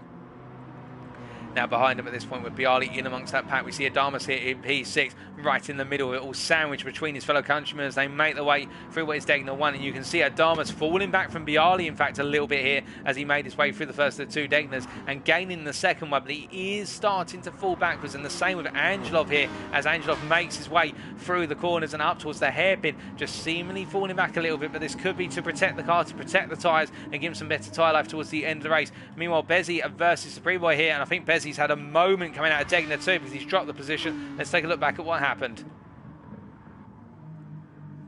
So he was in P10 at the time, and he had a sizable gap over the WSR driver, but going through Degner 1 here, the car goes up onto the curb and the rear comes loose, and as a result he had to rejoin from the gravel running wide in Degner 2 there, and that is what has happened and why he's lost the position. But meanwhile, looking back towards our leaders once again, we can see Camso gradually being reeled in this time by Doyle as Doyle starts to close up, starts to tighten the noose in the hunt for the lead as they make their way through Casio Triangle. Now Doyle, of course, 1.2 seconds away. What will it be come the run down towards turn 1 this time around as they all make their way through to go on to lap number 11? 5 laps remaining here, and it's the case that, well, it looks so Doyle brought that gap down by 3/10 of a second, and if he does it again on this lap and the lap after, he will be in the attacking zone come the final 2 laps. Meanwhile, further behind, we see Matteo here still staying on the hunt for what is that P3 as a minimum. He's closing the gap to Gregory. He's brought it down from 3.3 seconds to 2.7 seconds. It's come down by 6/10 on the previous lap. Can he continue to bring it down by that margin on this lap? As meanwhile, he's got the train of drivers behind him, all looking to try and capitalise when Matteo makes a mistake, or when they feel it's the right opportunity to do so, as they rip all their way through the S's. They come through 5 into 6 once again. Matteo just leading that pack through here as they serpentine their way through the corners. And Matteo going up onto the grass there and almost losing the rear of the car, and a good catch from Matteo, but that is only going to hurt him in chase after Gregory. You can see the gap has opened up by another 3/10 here, and Matteo pushing as hard as he dare at the moment, right on the limit, and catching the car like he did is a testament to his ability to react there. As we can see, it's the case that everybody behind stays with him for the time being, but I think Bialy might be sniffing an opportunity here to jump into the lead of this pack as they make their way through the hairpin once more. As we can see, Gregory has fallen off from where's the leaders here, and he's in his own position here in P3, alone in P3 as he makes his way through turn number 12, and as he comes roaring up towards Spoon Curve. At this point, it's the case I think the TX3 driver is just starting to fall away from the pace somewhat, and remember, he should have started on pole for the purposes of this race. He started at the back with the technical issues in the car, and he's made his way into P3 in here. If he could pull this off, that would be a phenomenal recovery for someone who was denied pole through technical issues as he makes his way around. And meanwhile, looking further back once again, Matteo on the limit as he drives his way on through and comes charging down towards turn number 15, comes in towards 130R. No way through for Bialy this time, or is there? Bialy is very close here as they make their way towards Casio, but he doesn't look for it. He doesn't dare go for it. As we on the rear of your picture, Bax versus Angelov, and Bax holds on to P8 for now, but Angelov building that pressure, and Bax is falling away from the hunt for P4. So as well, Angelov will now squeeze the pressure on Tiggs. He will want to be in that fight for P4. He won't be want to be battling for P8.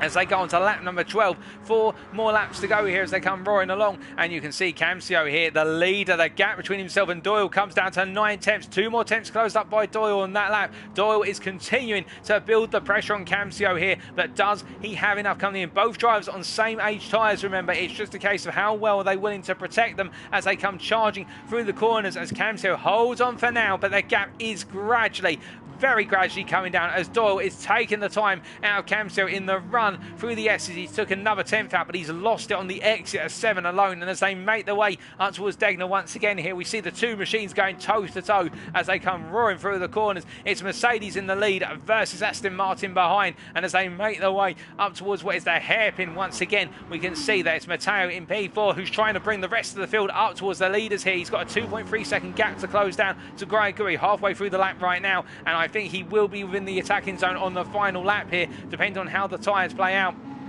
It's one of those situations whereby whilst he has the 1 lap fresher tyres right now, will that freshness be still there come the very end if he has to push them as hard as he possibly can in order to close up? I can tell you that Angelov has found his way past Bax in the end, but he's now got a 1.8 second deficit to close down to the battle for P4. So this is all building up to a crescendo right now, as even further back we are hearing that Bezzy is being closed up by Superboy once again here. He's got past him, but I think Superboy is actually falling away from him. My apologies, he is falling away as the Belgian, as Bezzy goes on to try and chase down another position. But the next driver up the road is Bax, 17.5 seconds. But meanwhile, our race leaders have come together. Doyle has gained massively over the rest of this lap, and as they come through Casio here, and we ride on board with Casio as he makes his way through 17 and now into 18 and emerges to complete lap 12 of 15 onto lap 13. 3 more laps remaining.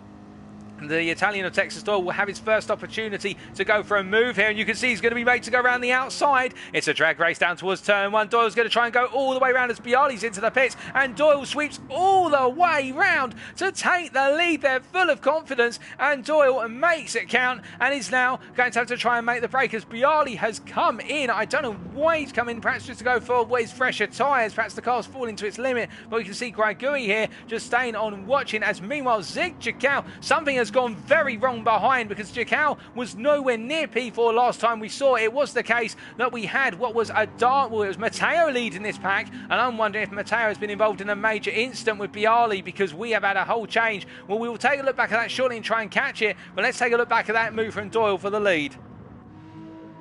So as he emerged from turn 18 here, with Camsio starting to really struggle on the tyres, it was going to be the case of when he was going to go for the move, and he simply had the overspeed here, and you can see he's going to be made to go round the outside, and Camsio did everything he could. But I think in the end, Camsio realised as well, look, we're battling for the lead here, but I can still get a P2, and instead he's decided to go for it. As meanwhile, we look further down and we can see Zigchikau in P4. Now, what happened in the battle for P4? Because Matteo is down in P11, and he's just emerged from the pits from what we're hearing. He was into the wall, and Adamas parked up there as well. And I think Bialy was involved in this incident. So there was damage on Matteo's car. What about on Bialy's? Bialy's as well. And Adamas. So 3 drivers involved in a major incident. We didn't see it on camera. Adamas has soldiered on with damage on the car. But it's an incident at 130R, which has seen all 3 drivers' races destroyed effectively in terms of their hunt for P4. So as a result, now it's the case that we can see that Bezzy here making his way in P8, and the results are coming to him. Supremo is making his way into Spoon, but you can see Bialy there making the move on the inside early, and I think Supermoy just does not have the tyres remaining anymore. In fact, no, his tyres are very heavily shot, and Bialy on very fresh tyres and a fully repaired car is just going to go hunting these positions as he makes his way around here. As our leaders go on to lap 14, the penultimate lap, and as they come roaring down towards turn number 1, we can see Doyle making his way through the corner, and as he comes on through, Camsio is being dropped like a stone here. But to be fair, I think Camsio did everything he could to defend, but also in the back of his mind, I would say he's done the right thing. If he knows he can guarantee himself a second place, take it, because it's a good result. And Grigui the same right now, who is gradually being reeled in by Zig Chicao. But I think it's going to be one of those situations whereby for Grigui, with the gap he does have at this point in time, unless Chicao can close up a second on this lap, which is going to be tough. No, it's not to say he can't do it, but if he can do it, then he will be in the attacking zone. Otherwise, it's the case that Grigui is going to come home with P3 and be very comfortable with it, although we'll wait to see whether the ATR driver can close it up over the course of this lap. He's doing very well. And that last lap for Zigchikau was a 159.2. Meanwhile, for Grigui, it was a 201.2. So in fact, he lost 2 seconds on that lap alone. Zigchikau could do this. He could close up for the final lap. And if he did so, that would be a phenomenal appetising end for what would be the battle for the final step of the podium. We will wait and see, of course, whether that does transpire. As meanwhile, further down the order, I can tell you that Adamas, after that incident, is now charging with a wounded car here in P7. He's got damage on the front aero, but he's holding it together for now, and he does have a 10-second advantage over Bezzy. So I think he'll be just looking to come home in P7 safe and sound here as he makes his way through the corners. Bezzy behind in P8, soldiering on all the same. And Bialy here in P9 as we're hearing that Matteo is in the pits and they've decided to retire the car with the damage, so he will not be coming back out to the circuits. That means we have lost 2 drivers over the course of the racing now, as meanwhile we look back to the battle for P3 here. The closest battle that's on circuit is building up, and see Grigori really having to work hard now to keep the car together. And as they make their way through the Casio Triangle chicane for the penultimate time, the white flag is out. Our race leader goes on to the final lap. And these guys follow suit as they come on down. And we can see Grigori here immediately pulling to the inside. They're trying to take away any chance of a possible tow for Zicikau. He's got an advantage of 9/10 of a second right now, but you can imagine the P4 driver at this point will see that he can be the lead car in the battle for P3. Can he get close enough? Well, he needs to gain it all through the S's right now. That's where he's got to do it in order to be in the attacking position come the second half of the lap. He is pushing everything he can right now, the Polishman versus the Frenchman, as he makes his way through turn 5. Can he close up? He's in 6/10. He's in the slipstream zone, but can he continue to close up here on the 1 lap fresher tyres as he makes his way on through? It's the case that Grigori struggling there to get the car rotated into 7, and Zicikau is closing very rapidly as we ride on board here with the Frenchman. We look back from the TX3 drivers. They make their way into Degna 1, and look at the speed that Zicikau is closing. You can tell he knows he has an opportunity to take P3, to take the podium, and as they make their way out of Degna 2, we see Grigori getting a little mistake there. Now, will he go defensive into the hairpin, or will Zicikau go for the move on the inside? They make their way into the braking zone. No such attempt this time as they come through, but you can see how slow Grigori is through the corner there as they made their way on through. No damage to either driver, but he is struggling on the tyres, and also his fuel is critical here, and Zicikau just needs to wait for that opportunity. He needs to wait for it. It's going to come at the end of the spoon in the run to 130R. He can do this as they make their way into the corners. They come on through. I believe Texas Doyle making his way through is absolutely fine, but Camsio is actually being reeled in here by what is the Frenchman behind. So as they make their way through, is the case that it's going to be a battle now down towards 130R. And you see the Frenchman blocks the inside here as there's a bit of contact, and as they make their way roaring down towards the corner, I think they both can't see one another, which is very unfortunate, because right now we could be having a fantastic battle, but it's instead depends on who can see whom. But meanwhile, I can tell you one driver who can see something special, and that is the win, and it will be GTD's Texas Doyle who takes the win in the second feature race by 3.7 seconds over Camsio in the end, who finishes low on fuel. It's Grigori in P3, Zicikau in P4, Angelov in P5 when all is said and done, and it's going to be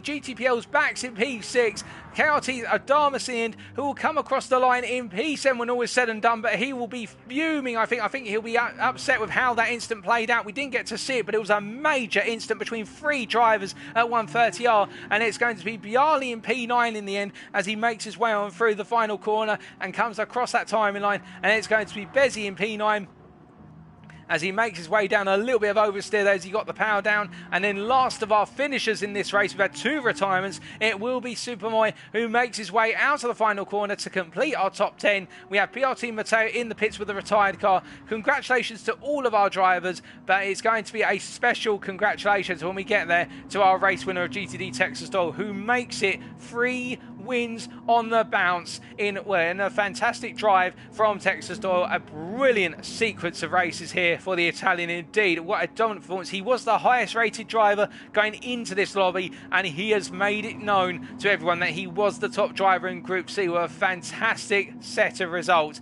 But indeed a lot of controversy and battling which went very wrong over the course of the racing in the second feature race in race number 4 here. I think for Camsio, when all is said and done, he'll be very happy with that P29. That was probably the best he could have got without really throwing the race out of the window in order to try and hold on to the lead, and he'll take that one. And as for Grigori, well, I think he'll be pleased with that P3 when all is said and done. He made it count, and he made it work, and as a result, he went from the back of the field. Remember, he was meant to start on pole, this man, and he has recovered it all the way to P3. That is a brilliant drive as he makes his way now through the hairpin.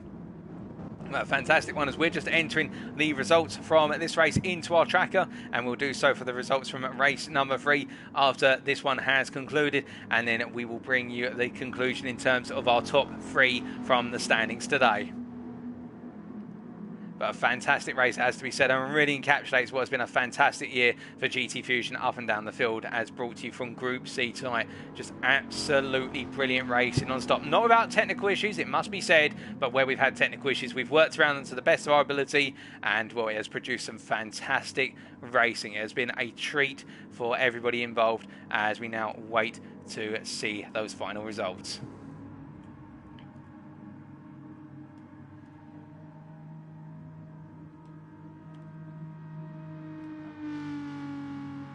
And we had the retirement, of course, of KSZR's Zabi representing Prima Esports in the midpoint of the race with the issues with the car. But congratulations once again to all of our drivers.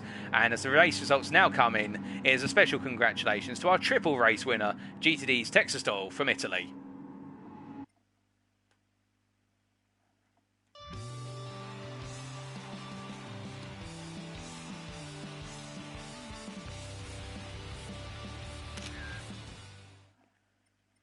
And with a brilliant set of races there, here are your race results for race number 4, subject to any stewards' inquiries. Texastol in the end taking the win for GTD by 3.6 seconds over SRC Camsio GT, and the podium being completed by TX3's Gaigui. P4 and P5 going to Zigjakal from ATR and SRC Angelov respectively, and then our top 10 being rounded off by GTPL Bax, KRT Adamus, KRT Bialy 1000RR, Bezi 02 and WSR Supermoy 17. And then just outside the top 10 with the retirement, PRT Mateo and KSZR Zabi. Fastest lap on lap number 9 being achieved by GTPL's Baxter of 158.232. Not as fast as the fastest lap we did see in the first feature race, but what a brilliant set of races all the way through.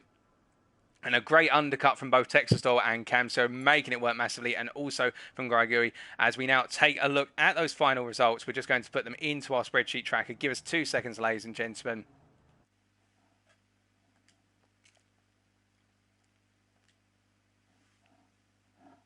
We're just going to enter those results, and then we will give you the final overall picture.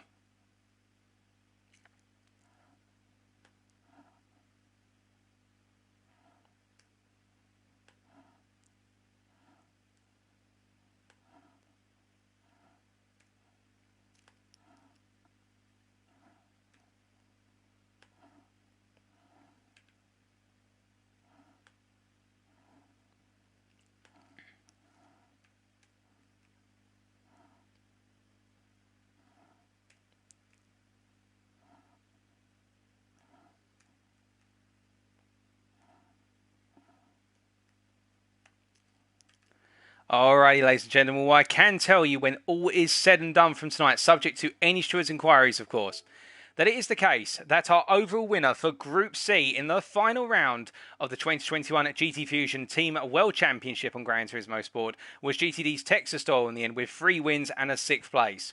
Second place went to Bezi 02 with a second, a first, a second and a 9th. And then third place went to TX3's Gaigui in the end with a 4th, a 3rd, a 12th and then a 3rd. A brilliant drive from Gaigui, it should be pointed out. A great recovery in race number 4. And 4th and 5th respectively went to SRC Angelov and SRC Camsio. They're both drivers racing for HRT. But with that, ladies and gentlemen, that concludes Group C's final round of the season. And thank you very much for tuning in. It has been a pleasure to be bringing you the race in action in the English spoken language over the course of the 6 rounds of the 2021 Championship. And as I can see there, the message from El Loco Sim Racing TV.